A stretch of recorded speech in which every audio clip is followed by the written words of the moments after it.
So we are recording now.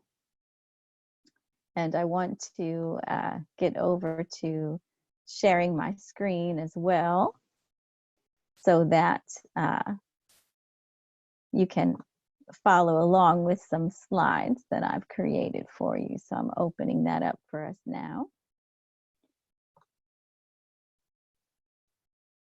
And we will go on that journey together. So here I'm going to share my screen now. All right, and we're going to put this slideshow in action here. Let's, come on, sweetheart.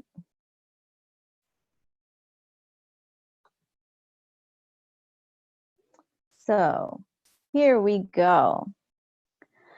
So I'm so excited. I welcome you here today to share this quality time so that we can explore this concept of mastering our mind and body so that we can explore being our own medicine and being vibrantly healthy, being resilient, being forever young. And so I wanted to start this morning off talking about the mind, talking about our mindsets. This is one of my favorite quotes from Epictetus. It's from so long ago. He lived from 55 to 135 AD. So this human experience and wisdom has been with us for thousands of years. And we have these wonderful guides to help us wake up, right? Be more conscious and awake. And so this quote from Epictetus, men are not disturbed by things, but the view that they take of things. That's the issue here. It's our perspective, it's our opinion. There's a cascade of events that happen within our being, our body, mind, and spirit when we have a thought. When we have a thought, our perspective, our opinion of our circumstances, that thought creates an emotion. And once we feel that emotion is very, very powerful. And it creates a physiological cascade of events. Molecules of Emotion is a wonderful book exploring this topic. So our whole entire endocrine system decides to make certain hormones, certain neurotransmitters, and send certain instructions through those throughout our whole entire body about what functions all parts of us will take on and do and perform and what our state will be. And so we have a physiological, physical world effect from our thoughts that created those emotions. And then we end up in our state of health and well-being. So that's why this morning is about exploring our mindset. Are our mindsets serving us is the question. So we have all of this time during this coronavirus shelter at home shutdown. And so I wanted to help everyone really utilize this time and empower yourselves. That's very important to me. And I'll get into why that's so important to me to serve you in this way. So for me, I have been through a similar number of circumstances to this shocking trauma of this virus and this shutdown. So I'm going to show you a book because I said, what is my why at the bottom here? So I don't know if you guys are familiar with Simon Sinek. This is his book, his best-selling book, Start With Why here. So first, right, we can't really start with why until we find our why, right? And for me, I really felt my why found me. My why found me through circumstances like this coronavirus that I could not control. And I was completely overwhelmed by them. As a survivor of childhood abuse and bullying, as a orthopedic trauma survivor from a car accident in 1994, as a survivor of September 11th terrorism, as a New Yorker with a business and a home in downtown Manhattan through that experience. So I have seen PTSD before from shocking trauma that I could not control. And I did not know how to respond to it. I had no idea how to respond. And I didn't have the toolbox. I'm trying to open up this chat in case you have comments or questions. I heard a little beep. So I did not have the tools and I did not have the support system when I went through these experiences like we're facing today, when circumstances were completely overwhelming and beyond my control. I did not have the toolbox that I have today, and I did not have the support system that I have today.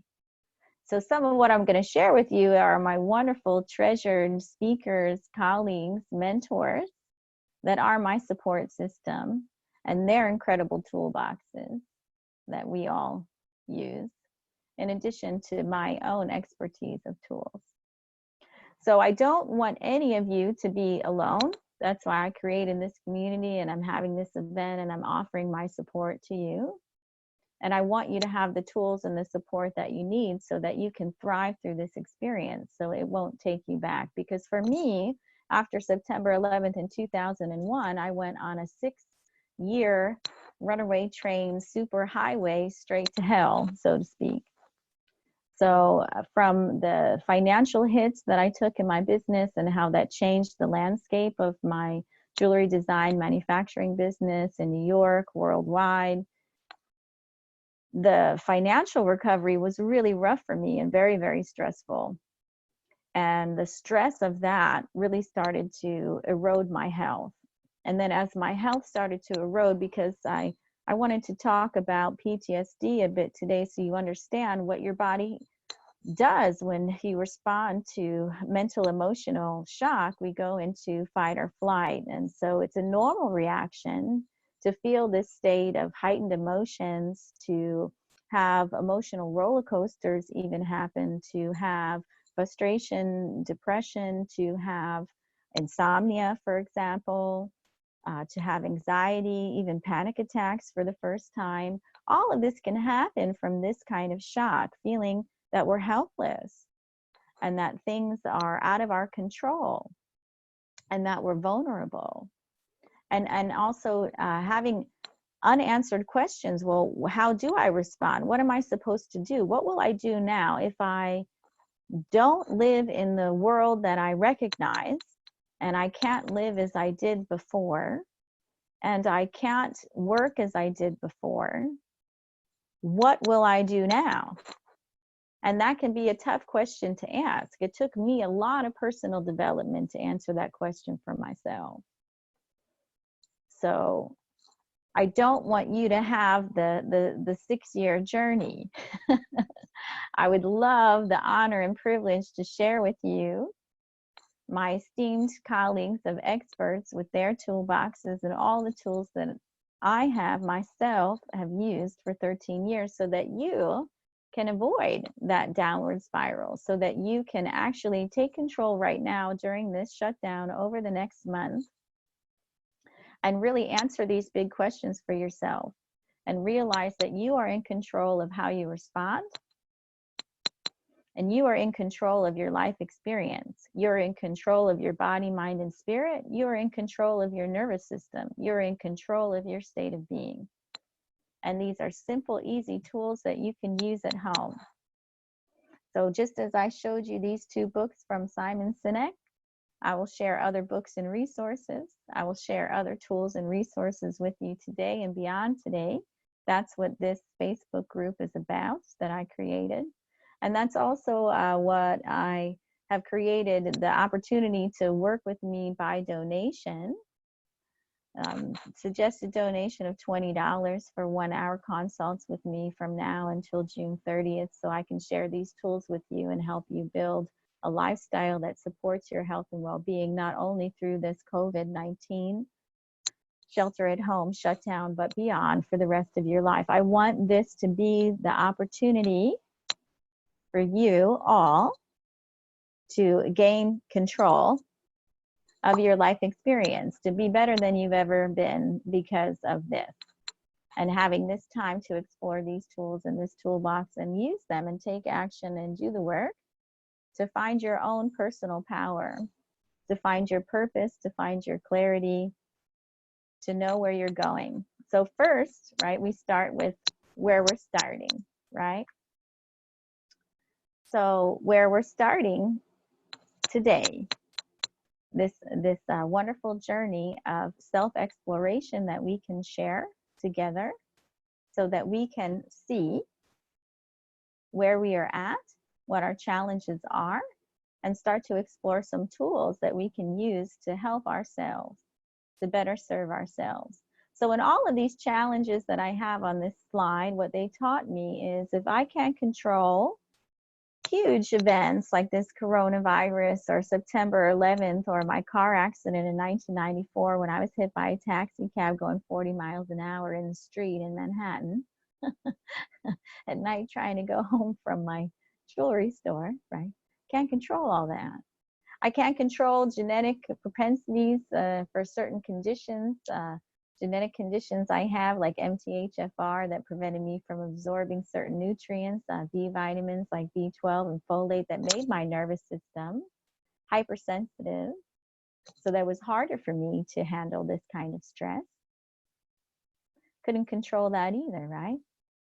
And then I couldn't control the necessary medical leave of absence that I had to take to deal with these issues, to unravel what these mysteries were, to find the solutions to help myself. And along that journey, there are many misdiagnoses, many treatment plans, many medications. I had very adverse side effects too. I lost 2 years of my life trying to figure out what was wrong, how to treat it successfully for the body that I'm in. Because again, conditions like MTHFR make you hypersensitive to medication. So when you have that laundry list of side effects, like the 3 pages that they give you when you go to the pharmacy with the tiny print for us to read,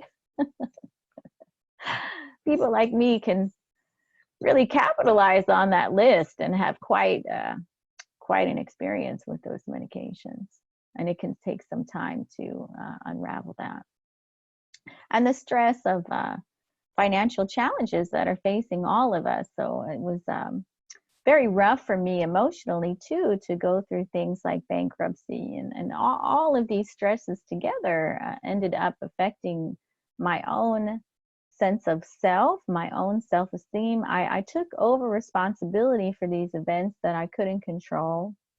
And I felt very shameful and very guilty, like I failed myself, I failed my business partner, I failed so many people, my family. I felt so ashamed and so guilty and so heartbroken and sad that what could I have known? What could I have done? There must have been something I should have done or I could have done in order to prevent all of this destruction in my life. And so once we get into that negative, fear-based, hopeless, and beating ourselves up kind of habits and thought patterns, we create a very unhealthy state of being, not only in our mind, but also in our body as well, because they are intertwined and connected. So if there's a problem in the mind, have a problem in the body. If there's a problem in the body, we will have a problem in the mind. And so I went completely nuclear implosion with all of the negativity, the pain, the guilt, the fear, the hopelessness. I went to a bottom that was unimaginable to me. And of course, that affected my ability to show up in my relationships, show up in my life, for myself, show up for work, show up to help myself get healthy. So I don't want any of you to have that same experience. That's why I do everything I do. That is why I went to find my why, and I'm starting with why in this conversation with you today. So I can use all of this pain that I've experienced, I can give it a purpose. I can make it something valuable. And that's what we can all do in community in this experience when we support each other. That's what we're doing. right? We're being civilized, right? We're being human. We're being humane. We're being humanitarian. To use all of our life experience, all of our skills to help ourselves and to help our fellow man, help our society as a whole, to contribute our treasures, our gems. So these are my gems, my precious gems that I've used and cultivated for 13 years, since 2007. So these are thousands of years old, from the East, from Vedic science, Maharishi Vedic science, from India, and from traditional Chinese medicine, from China. 8,000 years of wisdom that have been passed down and translated into modern day Western science. And now we have this wonderful landscape where Western science and these ancient tech healing, self-healing principles intersect, and we can understand them in Western science terms, and we can all benefit from using them. So that's my intention and my goal, that we have these tools and we use them. We make our lives better. So this is why we want to learn to self-heal, to self-regulate, to stop PTSD and live at possibility today. So this term of, this, where they have these age groups, right? 60 and over is at risk. I hate this term for this reason, because we are not at risk, we are at possibility. No matter what challenges face us, we have the ability to choose how we respond, to choose how we educate ourselves, to use what it is we have access to use what it is we know, to be empowered, conscious, and take conscious action. So how we respond is what's most important here.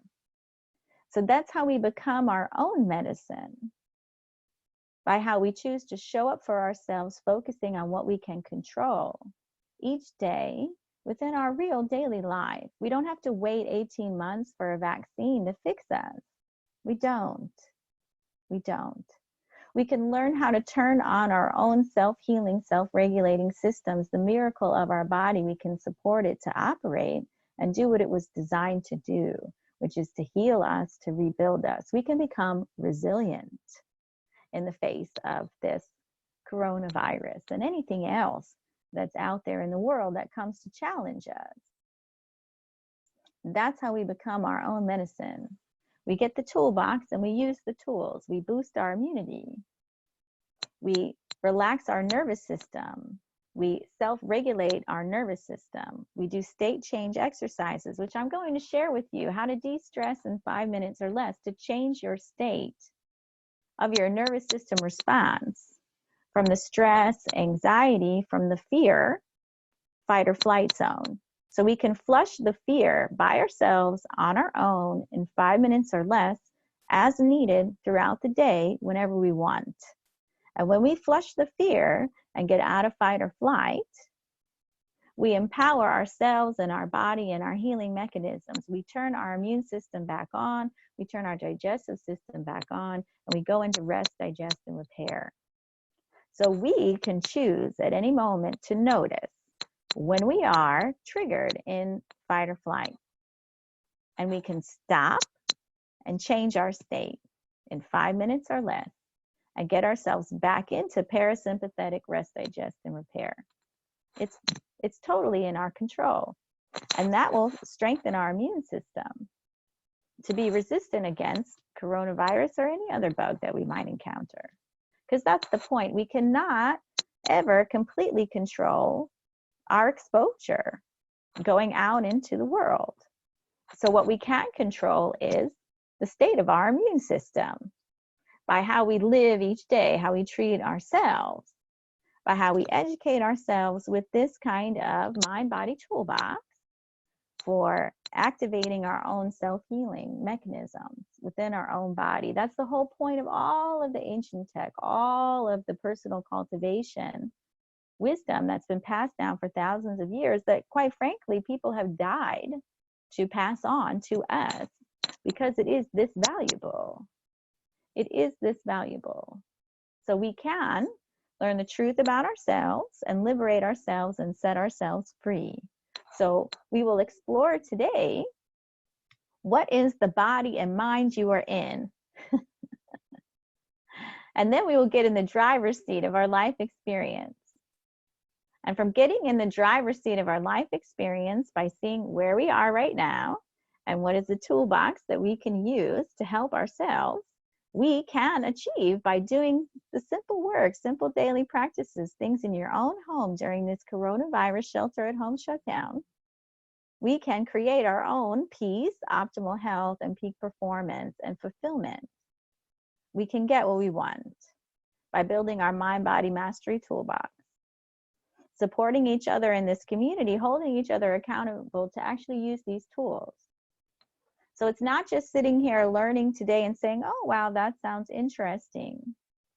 This is a community that's offering support, so you actually use these tools to change your life for good and make it stick forever beyond this experience to become resilient long-term.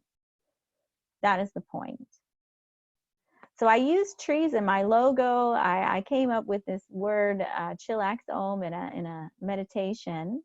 So I want everyone to relax and be happy. I tell my patients that all the time. If you work with me, the more relaxed and happy we can help you be, the more healthy you will be.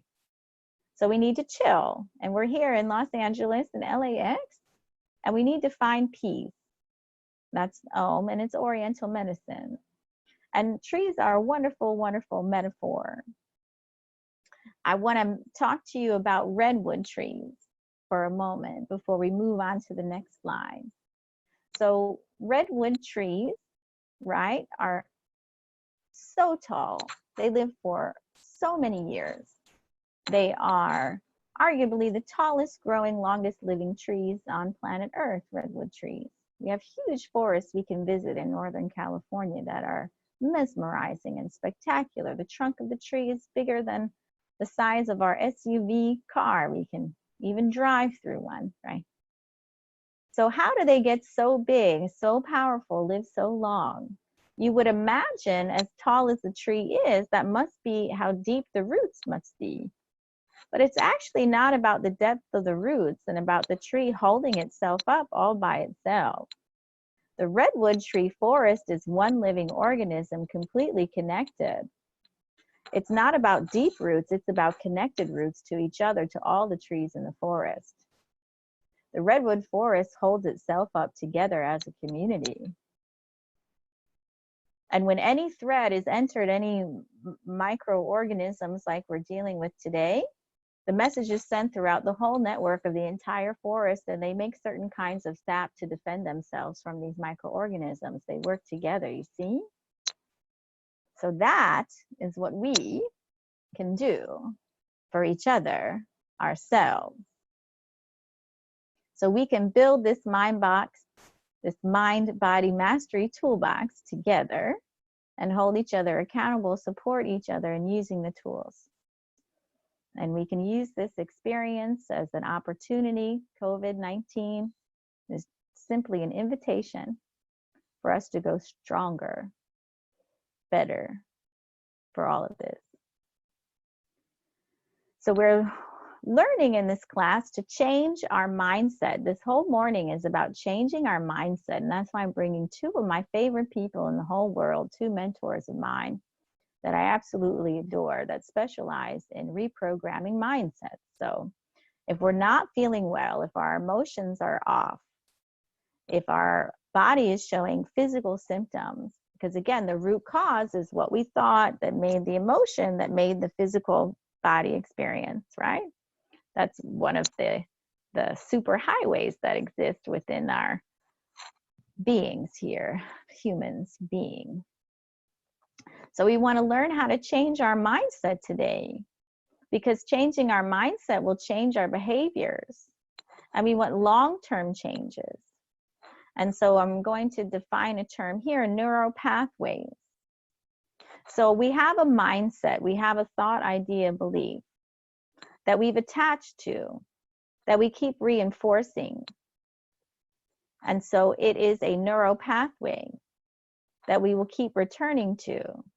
It's a powerful thought pattern that's now deep rooted within us because we've been attaching to it and looking at our lives and environment to prove that it's true. And so it's an established neural pathway. So our brain, we can imagine our brain like these spider web, a spider web matrix of these thought patterns called neural pathways.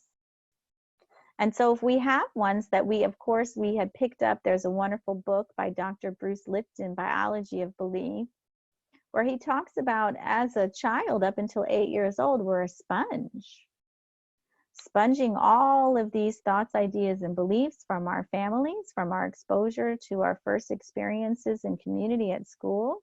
We adopt all of these concepts and beliefs about reality. It's also covered in Don Miguel Ruiz's book, The Four Agreements.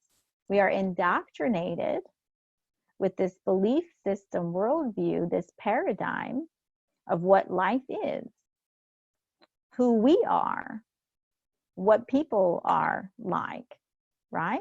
And so we build this whole spiderweb matrix of all these thoughts, ideas, and beliefs that trigger emotions, that trigger physiological results for us. And it's all very unconscious. We sponge it up. And pretty much by the time we hit about 15, we've established, right? This is what the fun part is, right? If you've, I've been an aunt since I was 15, and I have seen what myself was at 15 and what these other nieces and nephews were like, and we get very know-it-all, opinionated, right? Okay, so now we figured out the world. We have a perspective, we have a belief system, we have a worldview that we've established by about 15 years old, and then we'll go out on autopilot looking for, unconsciously looking for experiences that prove that it's correct. So what we want to do here with this kind of experience today is we want to raise our consciousness so that we can become empowered, conscious creators of our life, not just going off of these old default pilot programs. So we don't have to accept those programs, especially if we see they're not serving us. If the thoughts, ideas, and beliefs that we have about ourselves, what we're capable of, what the world is like, if it's fearful, if it's hopeless, if it's disempowered, it is not serving us. And it will weigh on us. And in my own experience, it will make us very physically sick to the point of near death if we do not learn how to build new neural pathways, see life from a different point of view. And this is a wonderful opportunity because that's what being very ill did for me on medical leave of absence, is like this COVID-19 shelter at home experience. So this makes us stop all of our routines, all of our habits, and gives us time to think. So we can use this time to think, to wake up, to become conscious, and use new tools, new perspectives to become stronger, better, faster. I always think of Bionic Woman when I think of resiliency. I used to watch those shows as a kid. Maybe you did too.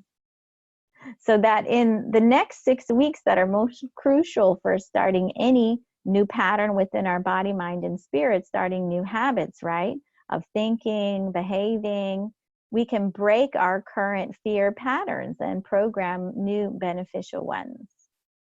So I really want to flush the fear here because there's so much fear that we can be inundated with when we engage with the news. And I encourage you to limit your news time. There's so much repeat on the news. That's what September 11th taught me.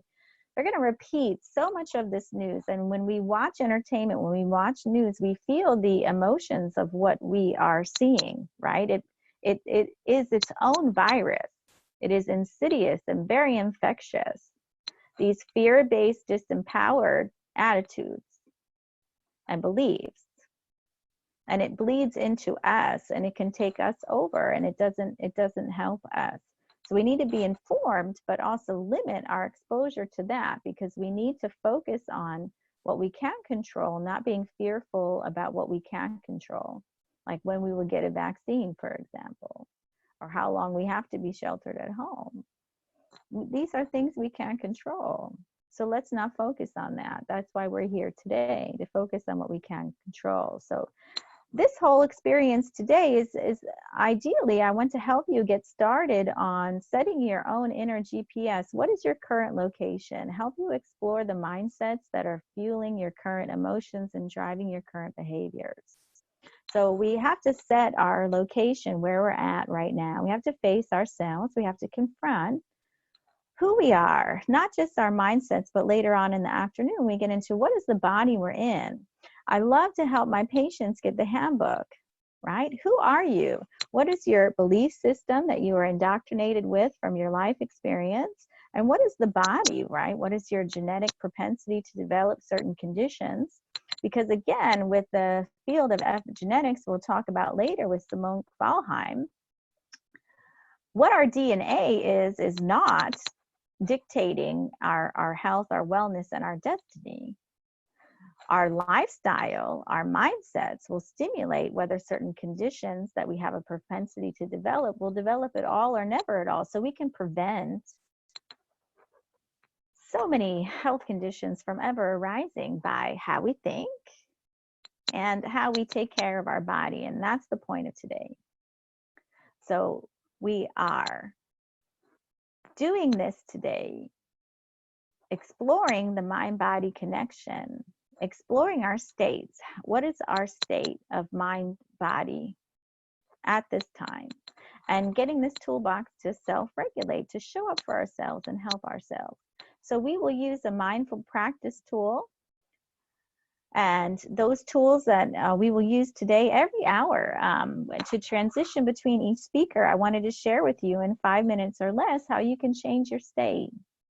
And so I'm going to go through some tools. Some tools will be movements, some tools will be guided imagery, meditations. So essentially, when you're having a stressful experience and you notice that you're out of balance, you can use the state change tool to get conscious, to get back in the driver's seat of your life experience so that you can be proactive and take informed action.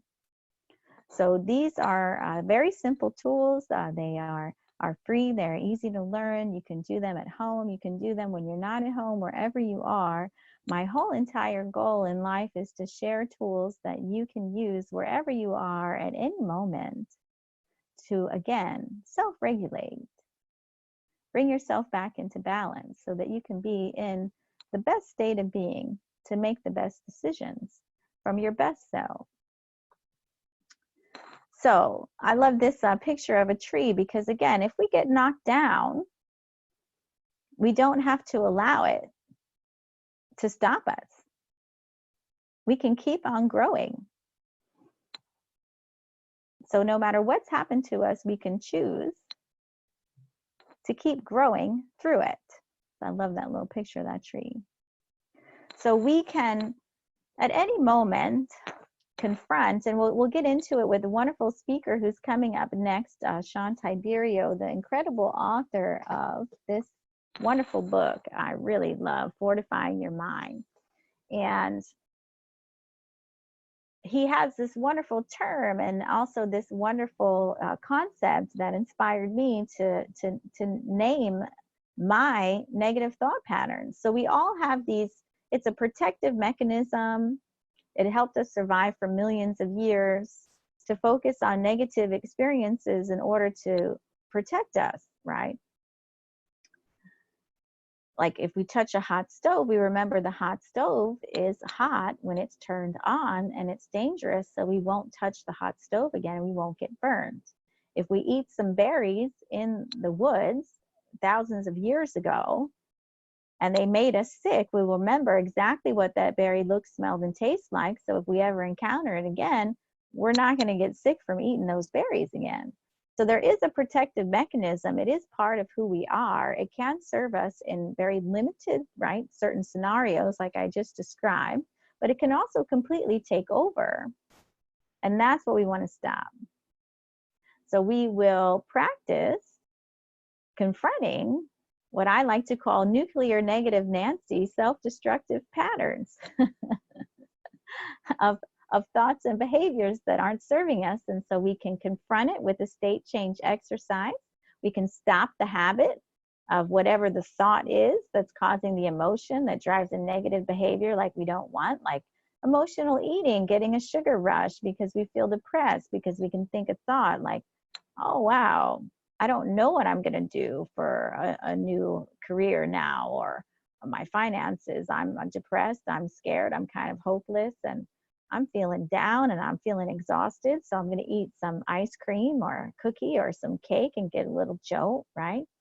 So we can instead show up for ourselves with support that's long-term, not just a quick fix of a sugar rush for a short-term mood boost, but a long-term change of reprogramming our neural pathways by doing a state change exercise to get out of that thought, confronted, to get out of that emotion, stop it from driving our behavior to eat that ice cream or cookie, and actually help ourselves to go back to what we can control, how we are empowered, what we do know, and what we can do now.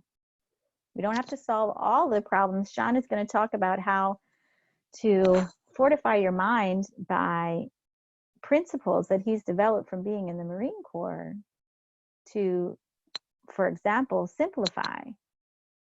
So I may not know how I'm going to work now, right? Because all of my clinics are closed. I can't see anyone in my private practice. So that's what I can't do. So over the last couple weeks, I've asked myself what I can do. And this is how this was created today. What I can do was created today. And so I see that Loretta has raised her hand. Let me click on this participants here and see what I can do to. So Loretta, I've allowed you to talk. You can be heard. What is your question?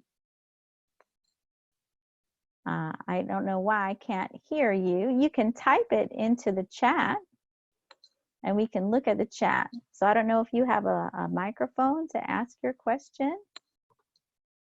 I pressed the buttons to unmute you, so I'm sorry if this is not happening for you to speak. So let's get out of here and look at the chat. So let me see what I can do about that. So let me see. I'm pressing on unmute, but I don't know why it's not working. I'm so sorry. This is my first time with this. Let me see if I can open up and see the chat. So here, let's do this. Let me get out of here from this first presentation here. So let me get out of here. I'm going to go back to our, I'm going to stop this screen share. And I'm going to see if Loretta, you can be unmuted now. I don't know why that's not working. I'm so sorry. So please type your questions in chat. I can see the chat. And I'll do what I can to answer those questions there. And when we have our break later, I will work on these settings and help you with that. So now I want to lead all of you through a state change exercise quickly so that we can switch gears in order to go into the next presentation. And then I can see what I can do about any of these technical areas here. So I can read this question and answer section as well.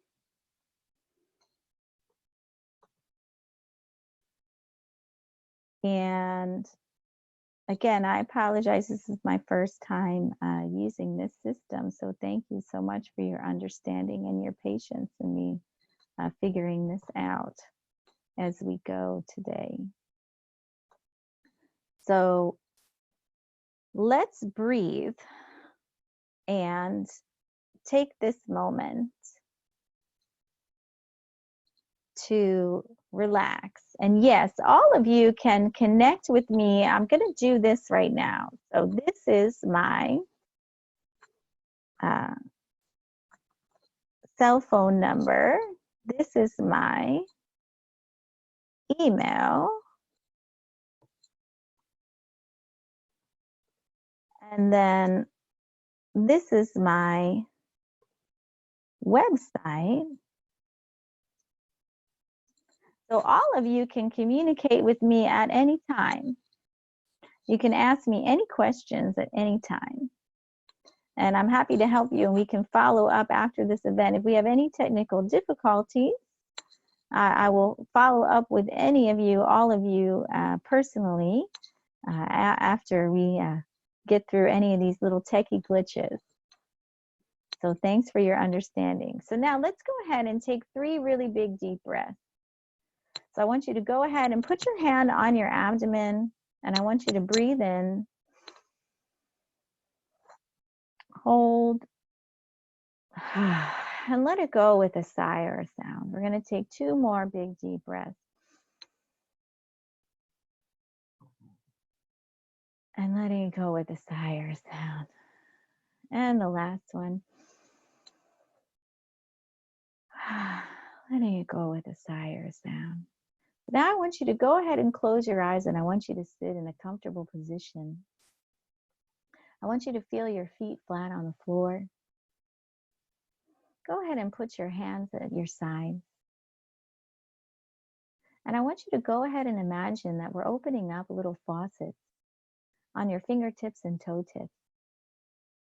And so that when you exhale, anything you no longer need, any tension, tightness, any frustration with technical difficulties, anything that might come up, with your eyes closed, you're just going to exhale out anything you no longer need. It's going to pour out of your whole entire body through your fingertips and toe tips like water. And just see that water, any tension or tightness, discomfort, pain, thoughts, feelings, anything you no longer need. We don't have to judge it. It's just extra energy that got built up. We're just going to let it go. So with every exhale, you become softer and softer, more and more like water. You melt into your chair. Anything you no longer need, you just exhale right out of your fingertips and toe tips. With your eyes closed, you become softer and softer, more and more spacious. Just letting go of anything you no longer need with every exhale. It's easy, it's effortless. You just let it go, running like water out of your fingertips and toe tips, sinking down through the floor, through the rock and the dirt of the earth, all the way down into the very center of the earth. You just give it back. It's just extra energy. That's all the emotions are. That's all the tension is, the tightness is. You just let it go, exhaling it out of your fingertips and toe tips. And with all this space you've created, go ahead and imagine that through the top of your head, through your nose, you breathe in a beautiful white light that fills up all that space you've made in your body. You inhale all you need down into your toes, down into your feet, your lower legs, down into your hips, your thighs, your waist, your stomach. You get all the way, that beautiful white light, all the way down from the bottom of your body, filling you up all the way to the top of your head. So you inhale all you need in this white light. It's all around you. It's all around you, this beautiful white light.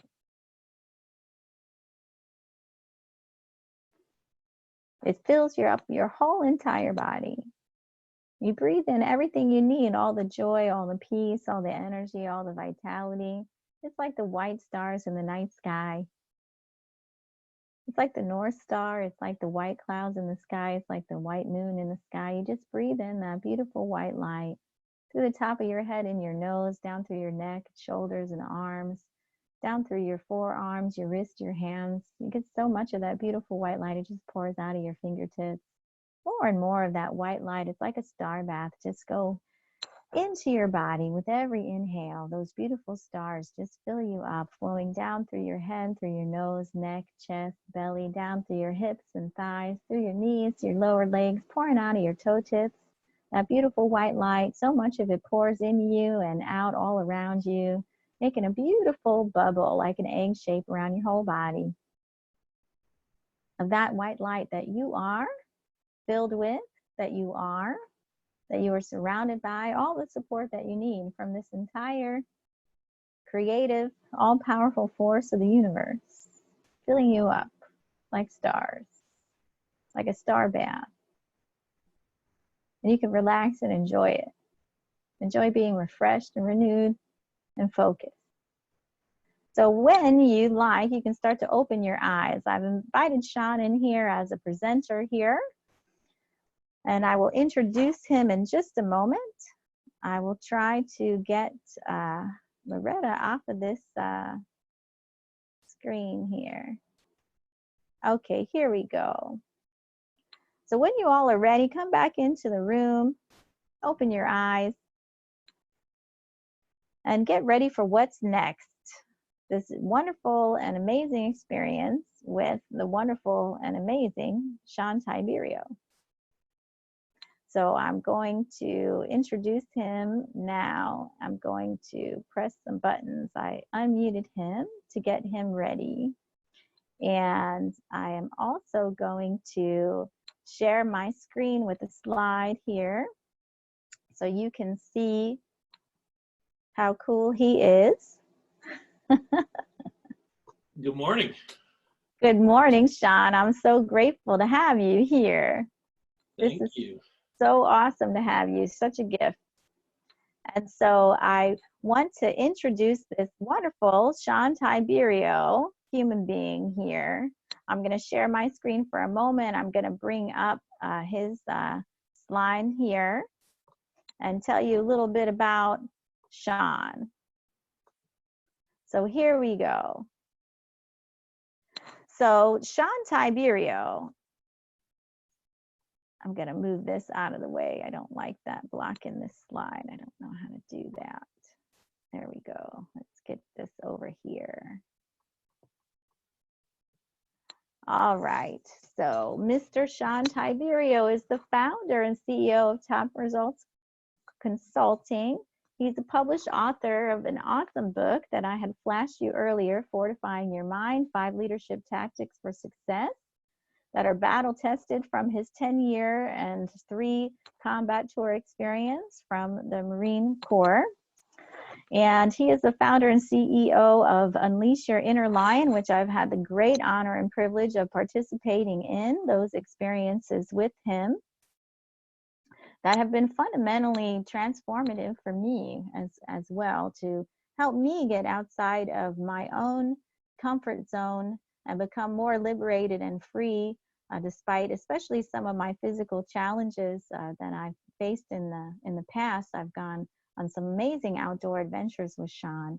So Shawn is this author, he's a professional speaker, he's a business coach, he's an entrepreneur, and he has become a very successful businessman, really applying these 5 tactics he's going to talk to you about today that he covers in his book. He uses these things in his daily life. He is a great example. He does the work, and so thus he gets the results. And so he's become a very sought after resource for many entrepreneurs who are also looking to strengthen their minds and elevate their life, their leadership abilities, their ability to contribute to our society. So I'm so fortunate too. Shawn currently resides here in California. He's only a half hour away from me, although at this time, of course, we can't possibly get within 10 feet of each other. So these are tactics that you can absolutely apply today, that you can absolutely apply every day, that you can absolutely apply during this COVID-19 shelter at home shutdown situation to better yourself, your life, to become resilient, to become empowered, to get clear on what it is that you want and need to do to show up for yourself, to simplify and focus on what you can control, and take action to create your best health, your best life, and to become better for this challenge. So I'm so excited to share him with you today. And I'm going to stop this share and bring him back here. And so now, hello, Shawn Tiberio. So I'm going to... How are you this morning? I am very good. I'm very excited. I'm getting through a little bit of tech challenge and figuring this stuff out. So Shawn is the reason that I'm doing this at all. I don't know about that. Well, I had no idea how to go from Zoom to Facebook Live to, I never did this before. So Shawn coached me through it, helped me set this stuff up, even down to the settings of my account so I could do this stuff. So great. Well, it seems like you're making the best of it. I was watching a little bit in the background during the first hour, and yeah, I was pretty happy to see that you took what you learned, you put it into action. May not be the best, but it's doing what it's got to do, right? We're getting through. Yeah. Because I love you. He'll tell you later too during his talk. He loves to fail. He wants to just get out all the failing as soon as possible because that's how we learn, right? 100%. So we learn from doing it. 100%. So instead of being afraid to do this and overwhelmed and make excuses and delay it and take another few weeks or whatever, no, I just jumped in today and I'm learning from this experience with all of you guys. And we'll make the most of this time, right? Absolutely. And newsflash, this is actually, so I do a ton of live videos. I do a ton of Facebook Live events. I've hosted my own webinars, but I will say this is the first time that I've been a guest speaker on a virtual summit or a virtual event. So there's firsts for everybody, even though someone like myself who's been doing this for quite some time. You have for years. I mean, for still years. Experiencing a first though, for the first time today. Oh, wow. What an honor and privilege. You know, I'm just so grateful that you'd actually do this at all with me. Thank you. Oh, so for everybody that's listening or tuning in right now, Dr. Andrea is like the sister that I never had, the family member that, you know, that we all have family members that we don't like from time to time. Yeah. But I don't think there's ever been a moment that I could ever say that I didn't like you. So, I totally feel the same way, Shawn. You're my brother from another mother. I don't 100%. know what made it happen, but you rock. I'm so grateful you're in my life. Yeah. Awesome. Well, I see a lot of names on here. I see names that I recognize, and then I see a ton that I don't. So one thing that I like to do, and those of you that are on, I see faces on. Lisa, I'm not sure if that's my Lisa or somebody on your end, Lisa. Jeff. Let's see, Vlad. I see Vlad's on. What's up, my man?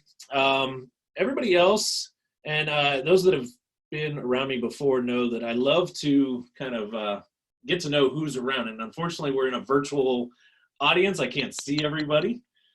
We can't feed or interact that way. But if you could, let's see how well you guys can figure out the platform. Go to the chat box, not the Q&A, because that'll make Andrea have to go find a totally different area to see it. Go to the chat box, and in the chat box, just tell us good morning. Let us know that you're here.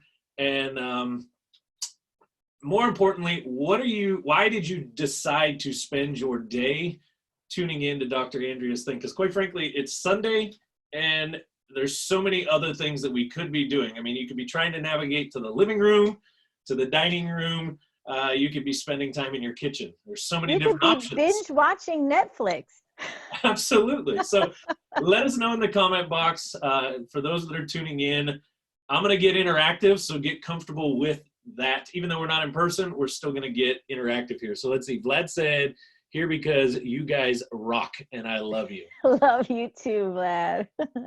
Let's see, Lisa, I love Dr. Andrea. Gentle, kind, loving manner. So true right there. Let's see if anybody else gets in there and throws something in. We'll just kind of pay attention to it. Loretta said, good morning. I tuned in because she's working for you or working with you. She worked with me. She's my dear friend and a patient. Awesome. And yes, so is Tamara. Hello. I'm here because I think Andrea is wonderful. And unfortunately, those of you guys that are watching over on Facebook Live right now, I know Dr. Andrea put it out there a number of times. If you want to get involved and actually be able to ask questions, this is where you should be. So find the link, get over to it. There's a post in there somewhere, I'm sure, that's got the link to this morning's session. And we're going to dive into some of the stuff out of the book. And kind of inspired out of our conversation on Facebook Live the other day, Andrea, I really want to hone in on chapter 4. And before I get into all of that, I'm going to give a recap or kind of an overall synopsis of the 5 tactics. But I really want to dive into chapter 4. And those that have my book already, I know a couple of you guys on here have the book. If you don't, I'll tell you where you can get it later. But chapter 4 is called Stepping Back to See Forward. Stepping back to see forward. And of all the times, I think this is probably the most relevant time that this chapter really super kind of applies or dials us deep into it. But before I even get too deep into that, let me take a couple minutes here and just kind of give you guys a little bit of the backstory of who I am, and more importantly, why I even wrote the book. In case you missed the Facebook Live that Andrea and I did the other day. Quick backstory on myself, because I could probably fill an entire hour just on my story, and I want to get into the meat and potato aspect of it. To sum it up, growing up as a kid, I hated school. I only went to school for 2 reasons. I'm an Italian, and I was deathly afraid of my grandparents and my father. Because if I didn't, the Italian wrath, and yes, somewhere along the lines, it has been confirmed by my grandfather that there is some part of our family that was in the mob. So growing up as a kid, I never wanted to experience that. I went to school simply to avoid being beat and to play sports. I'm a big sports lover. I played football, baseball. I loved being, even to this day, I'm still an athlete. So I went to school for that reason. I hated it for no other particular point other than sports, socializing, and to stay on the good graces of the family. So graduating high school, it was like the bittersweet. For me, it was the end of education at that time. And I knew I was never going to college. I knew I had no desire to continue education. And that left me with a kind of a unique choice, because going back to that Italian side, grandma with the wooden spoon wasn't going to let me just mooch off my parents. She'd come over every day and whoop you and make you do something. So I had to decide. And for me, the military was like the only choice that made sense. Trying to just work, I wasn't too keen on it. So I decided to join the military. There's a funny story behind that. I basically tricked my own mother. I talk a little bit about it in the book.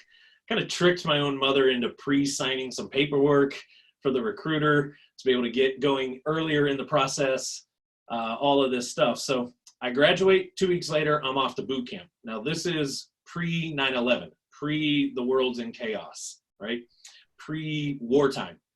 So I think I'm going to join for 4 years, spend 4 years doing nothing but just hanging out as a Marine, never really seeing combat, nothing like that, and I'm going to get out. That was the original plan.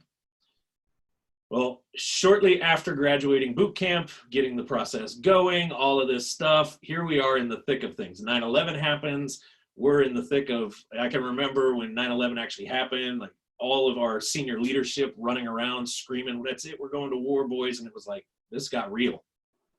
This really got real. And I bring that story up because when you look to right now, for many of us over the last couple months, even though there was this talk of COVID-19 happening, it was on the other side of the globe. We were just going about our day. We were just doing our thing. And then all of a sudden, one day, it got really real. All of a sudden, cases are in the United States. People are dying. People are being rushed to the hospital. Supplies are starting to run low. The grocery stores look like the apocalypse and The Walking Dead really was about to happen. And it's like, holy crap. And I was actually talking to my girlfriend about this last night. I think, yes, a lot of it's these tactics, but I think I'm able to balance these like uncertain smack you in the face moments so much easier now because of so many different times that I've been through it.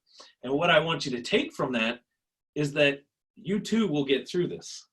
It may not be the prettiest, it may not be exactly what you want, but you will get through this. And then the next time it happens, it'll be even easier. And the next time, because guess what? It will happen. It may not be a pandemic that sweeps the globe, but that's not to say that markets don't crash again, that businesses don't go belly up, that the wrong person gets into office and all of a sudden we lose all of our constitutional rights. I mean, there's so many things, right, that could go wrong that we have no control over. So for me, I went through these moments over the 10-year period. We're in the thick of things. I get orders over to Okinawa, Japan, only supposed to be a 1-year duty station, end up trapped there for 2 years. Jeff's on here right now. That's how Jeff and I got to know each other almost 20 years ago. End up trapped there for like almost 2 years, 1.5 years, 2 years, because they stop our orders. Not allowed to get orders, not allowed to come back home. You've been gone in another country at 18 years old, and all you want is to get back home to family. And they're basically telling you can't go nowhere. That's another one of those hit you in the face moments, right? Come back to the United States, all of a sudden, partially to my own doing, raise my hand, volunteer, I'm going to Iraq. Another, oh crap, this just got really real. So multiple of these times, 4 years comes, 4 years goes, economy's in the thick of about to collapse, 2005, 2006, the signs on the wall that things aren't going to hold on too much longer. When's it going to happen? I'm basically being told, don't get out of the Marine Corps, don't come back home, I can't hire you. So now I got to try to readjust yet again. Decide to re-enlist, stick in. We finally get to 10 years, and I'm sitting at my family's Christmas table, and all I can think is, at that time of my life, I was at the lowest of low.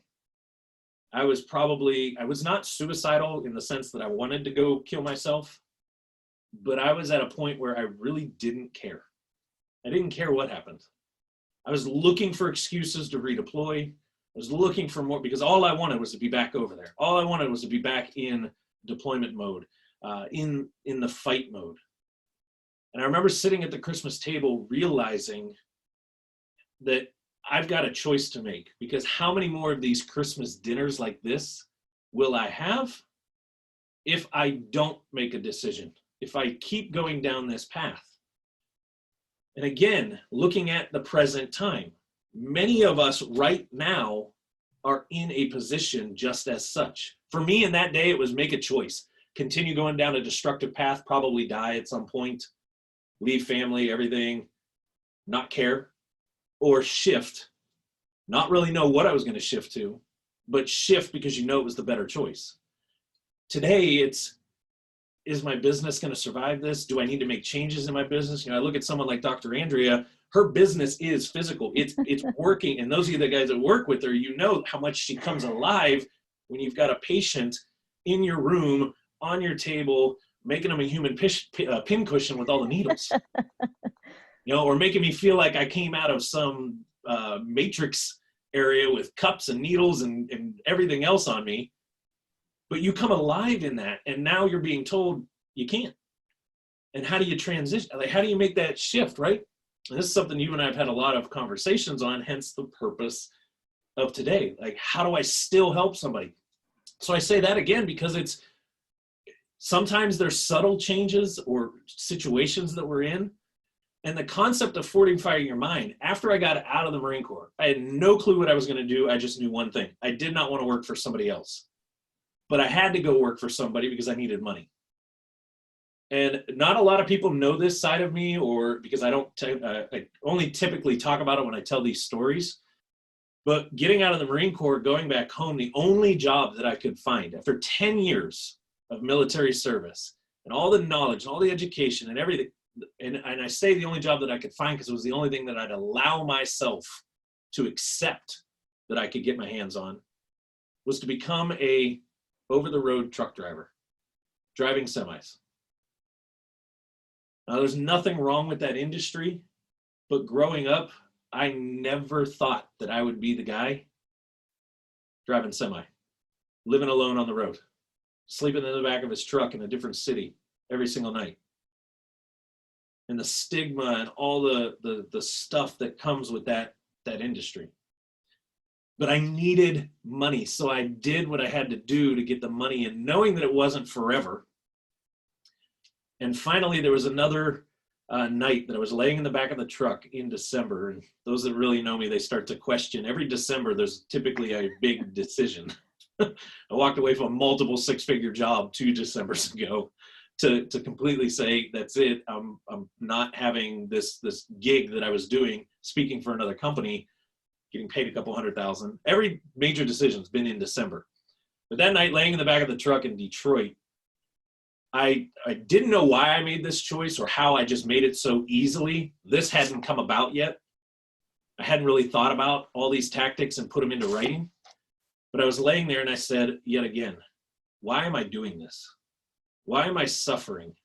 Why am I living unhappy? In a blink of an eye, I just made the choice. That's it. I'm parking the truck and I'm done. I called my dispatcher in the morning, told her I was out, dropped the truck off, put everything in a rental car, drove home, and immediately when I pulled in the driveway, my father was confused. A, why are you pulling it in a car? And B, why are you here today? It's the middle of the week. You don't come home until the weekends. And where's the truck? And when I told him I quit and then I walked away from it, it was the words that have fueled me forever from that point forward. My own father, my grandfather, word travels pretty fast in our family. Before you know it, my grandfather, my grandmother, everybody in our family was basically telling me that I'm an idiot, that I'm stupid, that I shouldn't have made that. You threw it all away. You threw 10 years of military career away. You threw the truck driving. You had a job. You had a 401k. You had health insurance. You threw it all away. For what? What are you going to do? You have no training. You have no job skills. There's nothing here for you to get. Hence why you were driving truck. This was the language being thrown into my head. And when I talk about wanting to dial in on chapter 4, stepping back to see forward, in that moment, this is exactly what I was doing. I just didn't even know it at the time. But I needed to kind of put myself back down at the kind of pivotal point where I was in control. Only I can make the correct choice going forward. And I knew I wanted to be an entrepreneur, and I started trying to be one, and I failed, and I failed. And every day was a failure. And before you know it, that first business completely collapsed 3.5 months in. Just, it didn't work, never really got going. But I didn't say, screw it, can't do that, let me go search it. No, I went back to the drawing board, figured out something else, started moving forward yet again, and finally found something that stuck. And then we fast forward a little bit, get into about 2014, 2015, was speaking all over the country for a company, educating entrepreneurs on what I had done in real estate. That was the next business that I got into. I was buying, flipping houses, did 25, 30 homes in the first year. We were taking my original construction company, redrawing the business plan on it, relaunched it, made it successful this time around. So I was asked to start teaching this to a lot of people. And when I was telling some of my story throughout the teachings, somebody came to me one day and said, you should write a book. And I started laughing. I'm the kid that plagiarized in high school, the one that basically cheated his way through English class. What do you mean I should write a book? You going to write it for me? I'll tell you what I'll tell you my stories. You going to go write it? Because I can't write. I misspell every other word. So I love to speak. So I eventually get convinced that this is what needed. Like, I needed to write a book. I needed to document it. And it was through the process of thinking about, what am I going to write about? What really is my story? What really makes me me? If I'm going to write this book, I don't want it to just be, and Dr. Andrea can attest to this, she's been reading the book over the last couple of weeks here. I didn't want it to just be like shine the light on me type of book. I wanted it to be more of a battle plan, an action plan, something that you can read and implement, not just read it and be like, wow, that was a pretty good book. Cool. Put it up on the shelf. Like I've got so many here in my office, and never look at it again. So to do that, I really started to think, what made me, how did I survive all of that, come out of it on the end, still thrive? And even from 2013 to 2018, there were some big decisions that had to get made. So I walked away from a business. We sold a business because it was the partnership just wasn't doing that great. We got a good offer, made sense to sell it. Some people would look like, what did you sell it for? You should have continued with that business. As I said, I walked away from a company that was basically paying me a couple $100,000 a year to speak for them, to just say, nope, I don't want to do that anymore. How did I get through all of that? It boiled down to these 5 tactics. These 5 tactics right here literally they're like the DNA of my blood. And more importantly, those that I've been able to work with, coach, go through different processes with. Andrea's seen it at the Unleash Your Inner Lion event. Jeff, Face, Lisa, a handful of others that I see that are on right now. They've gotten to experience that, right? It's not to a point where these 5 tactics are going to make it so just easy that life isn't hard anymore. These just give you the blueprint of an option to say, hey, it's like the battle plan. That's why I call them battle-tested tactics. It is the battle plan to life. And you sometimes have to adjust the battle plan in the moment, because what you planned today, and then you went and attacked the enemy. In this case, the enemy is our life. And it didn't quite, well, my plan wasn't quite the right plan. I got to make an adjustment. The enemy flanked me. I wasn't expecting that. Got to make an adjustment. These tactics help with it. So if you're taking notes, and I'm going to kind of make sure that you guys can see the whole board, because I don't like using slides. I prefer to write, and unfortunately, I can't keep me and the whole paper in there. But if you're taking notes, these 5 tactics are this. Tactic 1, simplify. Missed an I. See, I told you guys I can't spell. Tactic 1 is simplify. And what we're going to dig deep into here in just a second, chapter 4 being taking a step back to see forward and move forward, falls under this simplification. Because at the end of the day, we can't do anything new. We can't get control of anything if we're so caught up in all of the crap and ignoring the most minute detail that matters right now. If I set a goal today to go do something, I can't go do it without knowing what my very first step is. So I must simplify the entire process. Now, tactic number 2,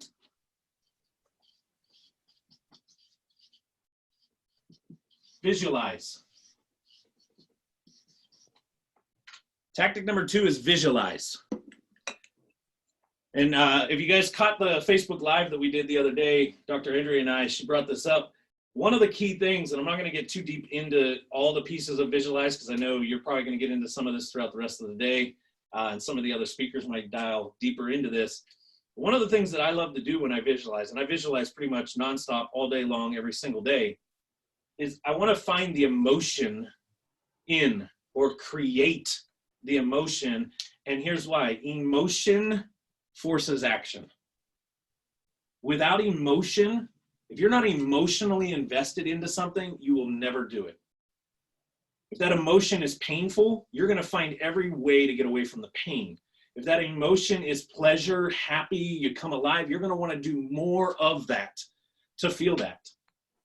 So when you sit back and you're visualizing, it's not just about, can I see myself doing this? Or what a lot of quote unquote gurus out there talk about all the time, like, just think about it and poof, it'll happen.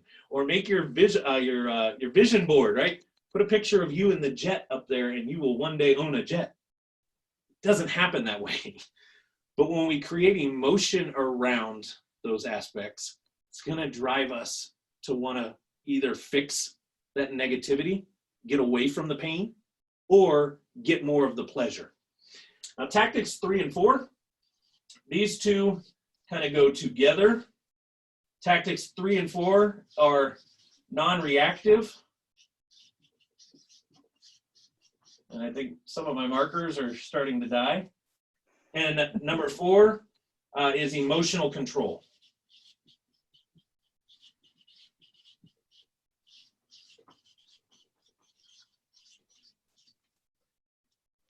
So 3 and 4 really go together when you think about it. If we're overreacting, we're incredibly emotional. And if we're incredibly emotional, we're going to probably overreact to the situation, right?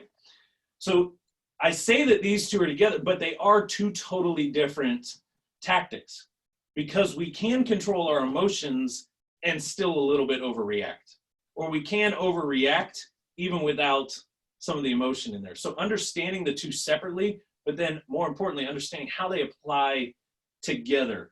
And one of the simplest things that I learned, and this is getting some of the actual battle tactics of it. Jeff and I were actually, he was on a different ship, but we were on ship together in Okinawa at the exact same time. And on our ship, we had the Navy SEALs living in the area, the berthing area, the sleeping area underneath where we were at. And one of the questions, I got to hang out with the SEAL team, SEAL Team 7, I believe it was. I got to hang out with them quite a bit, being on that ship, basically living right above them. They had to come through our area to get down to theirs. So we got to know them pretty well. And one of the questions that I would always ask them is, you guys we get into some pretty hairy times. I've had some pretty close calls with life in different conflicts. But those guys are like a totally different level where they insert themselves into these things. And I ask them all the time, like, how do you keep control of yourself? How do you shut some of this stuff down up here? And how do we control the emotions and not overreact in those moments? And they immediately told me that they had to learn quickly how to shut up the little voice. When they said the little voice, I immediately knew who they were talking about. And I even put a name to my little voice. My little voice is called Bazooka Betty. And here's why. When I think about my emotions flaring, when I start to overreact, and trust me, I'm not perfect, this happens. I've just shortened how long it happens using some of these tactics. When Bertha, the Bazooka Betty, I see Bertha. I see this big old country bumpkin woman charging at me with like a sequoia tree as her club or her bat. So the biggest tree there is, she's this big hunkin' like Bertha styled woman charging down at me. She's like 10, 12 feet tall. And that is the last thing that I want. So that's the emotional control. I see it and I got to control it. And what I learned from the SEALs was this. And actually, Andrea, I think you were just doing it right before you brought me on live here with some of the breathing techniques or the breathing control, right? So breathing through it, and the SEALs call it 4x4-4-4. So 4x4, the word 4. And what it stands for is 4 breaths, 4 seconds of a breath in, 4 seconds of a breath out, repeated 4 times. So anytime that they would kind of experience something in this realm where emotions would want to go, or they're overreacting, they're not thinking as clear as they should, they would immediately go to this 4x4-4-4. So they would breathe in, exhale, breathe in. And when I first learned this, I was like, are you kidding me? You guys are just going to like stop in the middle of whatever you're doing and do this? And I remember the first time that I put it into practice myself and how quick I was able to just shut up the little voice, shut up the emotions, bring everything down, start to be able to process and think more clearly. And it allowed me to go back here to start simplifying the situation, figure out what's the next most important step, because I wasn't trapped right here. And then I could start to visualize my way through it and think about and get the details and put the emotion behind it and figure out what is the driving force. Because this right here is shut down. And then tactic 5 is kind of the piece that brings it all together. For me, I really looked at like, what makes me thrive? And the reason I've gotten to the level that I've gotten to, and there's still more that I want to do. I'm nowhere near the pinnacle of what I feel my mission is to do here. But the reason that I've been able to accomplish what I've been able to accomplish is because of people like Dr. Andrea, in my corner. People like MJ, who you guys are going to hear from here at the next hour. People like Vlad and Jeff and Face and Lisa and some of the others that I see on here that are part of what I call my pack. More importantly, they're my pack of lions. So Tactic 5 is all about having your pack of whatever. For me, it's a lion because I love the lion breed. I love what a lion stands for. I love that the lion is the king and queen of the jungle, right? Our lion and lionesses. They are the king and queens of the jungle, not out of pure dominance and ego and the fact that they just destroy everything. They're just plain out feared because of what they can do. And it's because of the way a pack works. Lions know how to work together. They know how to come together. They know how to protect each other. They know how to lift each other up. They know how to support each other. There is no innermosity happening amongst a lion pack. Maybe between packs and territory, but in that pack, even if there is a little bit of a scuffle, when push comes to shove, they're there for each other. And I've learned over the years to realize you can't get everywhere alone. It takes a pack. It takes a pride. It takes a unity. Why is the United States military one of the most feared military in the world? Because again, at the end of the day, our brothers and sisters of arms, when we're out there on the battlefield, nothing else matters. And I wrote a number of stories in there. One of those stories being this in chapter 4, where I want to dial a little bit deeper here into, with a gentleman by the name of Sergeant Antelock. And Sergeant Antelock is a World War II Medal of Honor winner. And it simply was because he and his team, they got to a certain point. They were on a mission. I'm not going to get into the whole details of the whole story, but basically they got to a point, they were on a mission, and they needed to get through the enemy lines. And they were completely overwhelmed. And Sergeant Antelock took a handful of rounds trying to find new cover to advance his team over. And instead of laying there and having the medical staff take care of him, he realized that in the moment, to be able to move forward, he needed to step back. And in this case, he needed to tell the medical staff to fix the men.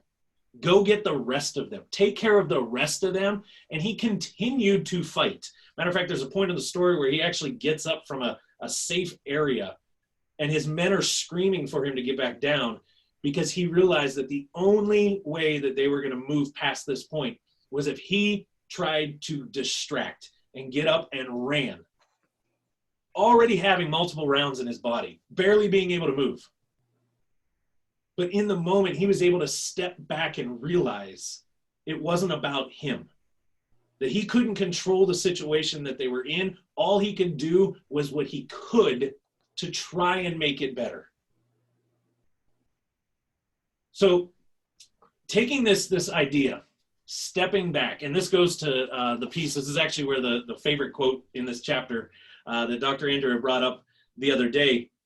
And I'm going to read the quote verbatim. It's by Winston Churchill. And it says, "Success is not final. Failure is not fatal. It is the courage to continue that counts." I'm going to read that again so you guys can let that sink in. Success is not final. Failure is not fatal. It is the courage to continue that counts. You see, Sergeant Antelock in that moment, the rounds in his legs and him being pinned down, many would say, that's it. That's the end of it. I'm dead. I'm going to die. But those rounds that I took, they're fatal. To him, it was the ability to get up and keep moving forward. So many times in my life, I've experienced setback after setback. Look at right now. We would much rather be doing this in person, face to face. That was the plan. Exactly. We're going to be at Aldersgate Retreat Center in the beautiful Pacific Palisades. So Andrea could have said, then that's it. We can't do, well, I can't do this event. I had it planned to be over at Aldersgate. We were going to do this thing live. That's it. It's failure. It's not going to happen. It's a failed event. And just no. Neither you, nor I, nor MJ, or any of the other speakers coming up later on this afternoon, nobody would rather do it this way. But what we realize is that the COVID-19 issue, crap, whatever the heck you want to call this, the setback, it's not fatal. It's not going to be the end of us. And for many of you guys, I don't know how many, I know the names that are on here. I don't know some of the other ones that are on, that if they're running businesses or just patients of yours, even if they're just a patient of yours and they're experiencing pain and they're coming to you for some sort of treatment to help out, it's not fatal. It's not the end of the world, Nope. right? They too will get through that. They may never get rid of the pain 100%, just like you have never gotten rid of your pain. I have back issues from an injury in 2004 in Iraq for the very first time. Blown up, thrown out of a truck, bulging discs, issues. We never get rid of it completely, but you know what? It's not the end of it. That injury didn't stop me from going on to be a 3-time all-world triathlete in the Ironman and half Ironman distance. I learned how to use that and move forward through it so that it didn't become a failed attempt at success, right? And on the other side of that spectrum, success is never final. Somebody asked me the other day, we were in a discussion and we got this conversation going, and I asked the question back to them. We got to talking about success. I said, define success. Because success to me and success to you could be two totally different things. Are we talking success today? Or are we talking success 30 years from now? Because just because, and there's actions that have to happen for both of those to be successes. I look at today as a success. Dr. Andrea made this event happen. I'm here getting to share a little bit of my story, some of the tactics, some of the things that have helped me over the years. To me, that's a win for the day. That is a huge success. Is it perfect? No, we're not in person. We're on a screen. I'm talking to a computer with other things behind me staring at me that aren't human beings and eyeballs. I have no idea if anybody's even listening. Many of you could just have the volume off and off doing something else. I don't know, right? But I look at today as still being a success because somebody out there is listening to this or will listen to this, and something may resonate and it may change a life, or it may help them with the tiniest little piece. And that's how I define success. Every day, do I help make a small notch in somebody? Sometimes they're bigger notches than others. Sometimes it's more than one people or one person, right? So digging a little bit deeper into this, here's where I want you guys to kind of start. Here's how you can apply this idea of stepping back.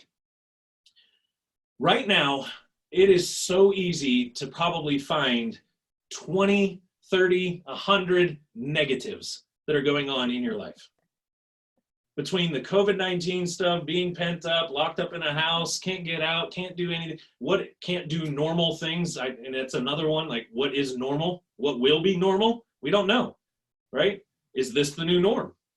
Is 6 feet apart and face masks galore on everybody's face the rest of our life? Is that going to be we don't know. So it's so easy to find all these negatives. But the concept of stepping back, and I promised Dr. Andrea I'd bring this drawing up. Yay! The concept of stepping back, because we can think of it all day long. Here's what's going on. We're all on a journey of life. We're standing here on this journey. We all come from some sort of a past. And I actually have to give the answers because I can't interact on it. Those that already have seen me draw this, you guys can start typing in the comment box. We all come from a past. We all have a future that we want to get to, that we're trying to go towards. And we all live in the present, or what we can simplify down to the now. So we're all in this now. We have a future that we want to achieve. Whatever it is. Today, there might be something that I want to get done. It might be something in a month from now. It might be something 10 years from now. But we're all on this trajectory. We're trying to get to this future. We all come from something. There's always something in the past. But here's what's really happening. We're trying to make our way to the future while staring backwards in a pissed off, angry manner at our past with a chain holding us there. So we're basically trying to get this direction, doing this, completely ignoring the fact that this chain is only so long and it's only going to let us get so far, and it's only to the now, to where we're at right in this moment. And then tomorrow, well, we're still in the now. We never really got anywhere. Chained up to our past, complaining about it, wanting this future, yet we hold the exact key to go ahead and bust that chain open and start moving forward. And sometimes the easiest way to bust something is to step back, loosen the tension on it, and figure out how to unhook it. Because with all this tension, with all this fight, with all this anger, with all this fear, with all this everything holding us here, it's really hard to figure out how to take the link out and let it free so that we can keep moving forward. So stepping back, and how we step back is to realize that our past isn't all negative. Our past isn't exactly the reason that we got here from a negative standpoint. There are some good things in the past. Dr. Andrea will be better the next time she does one of these events because of the failures of today's event. The slight glitches, the not quite sure where the right button was at, right? Yet that becomes her past, and she could choose to say, hey, I'm never doing one of those things again. That sucked. I screwed up. I was hitting all the wrong buttons. I don't even know if I had anybody even on it. I probably ended. There are so many things, right? Or we can look at it and say, what were all the good things that came out of it? Well, people are actually on. They're paying attention. They're interacting. There'll probably be messages to you later about how great this was. There'll be feedback that comes. When you get a chance, when we finally can get back to a new norm and we can be back in physical spaces together, and you do one of these live, somebody's probably going to come and say, man, I'm so glad you did that one anyway, because it made me more excited for this one, right? So there are good elements that come from our past. It's our choice whether we're going to stare at it and complain or step back and loosen the chain a hair and say, hey, what is it? What is it that's going on? And there's another drawing that I could do in here. And I think, Andrew, you've talked about this. I know you and I have had this conversation, right? All of us have a current reality, right? This is another line up here. All of us have a current reality, and all of us have a preferred reality. Meaning we all live in this current reality of COVID-19. We all have this preferred reality, not on a Zoom call, not being locked up to our house. And I'm just going to keep that one pretty simple, right? Current reality, preferred reality. The only thing stopping us, right? That's what's happening right here. The only thing stopping us from completely just living in this current reality and getting to our preferred reality is resistance to change. Yes. Which is natural, normal. 100%. Human. 100%. It's 100% built into human nature to resist change. Why? Change is fearful. Change is scary. It requires energy to change. Your body wants to conserve your energy to survive longer. It requires some work, right? Here's where tactic 2 comes in. Because when I create enough emotion and I can visualize what this preferred reality is, I create the emotion. It's really hard to not want to change now because I want that emotion. So when we're stuck in these moments like this and saying, my current reality is this, and there is nothing I can do about it. All I can do is change the reality that I'm in. And what do I want that change to be? This event is a great example of it. You could have just sat at home today. Those of you that are on watching this, you could have said, well, my current reality is we are locked down and I'm not even going to pay attention to this event. I would have gone to it if it was in person. You could have resisted this change of, it's at least, well, I can still get some knowledge. I want to get better at some of these things. I want to learn how to be my own medicine. And as you can tell, all of this right here is right here. Our medicine is our brain. Yes. And I'm not even talking scientific crap because I'm no scientist. I'm just telling you real world stuff. But step back for a second. Find the positives.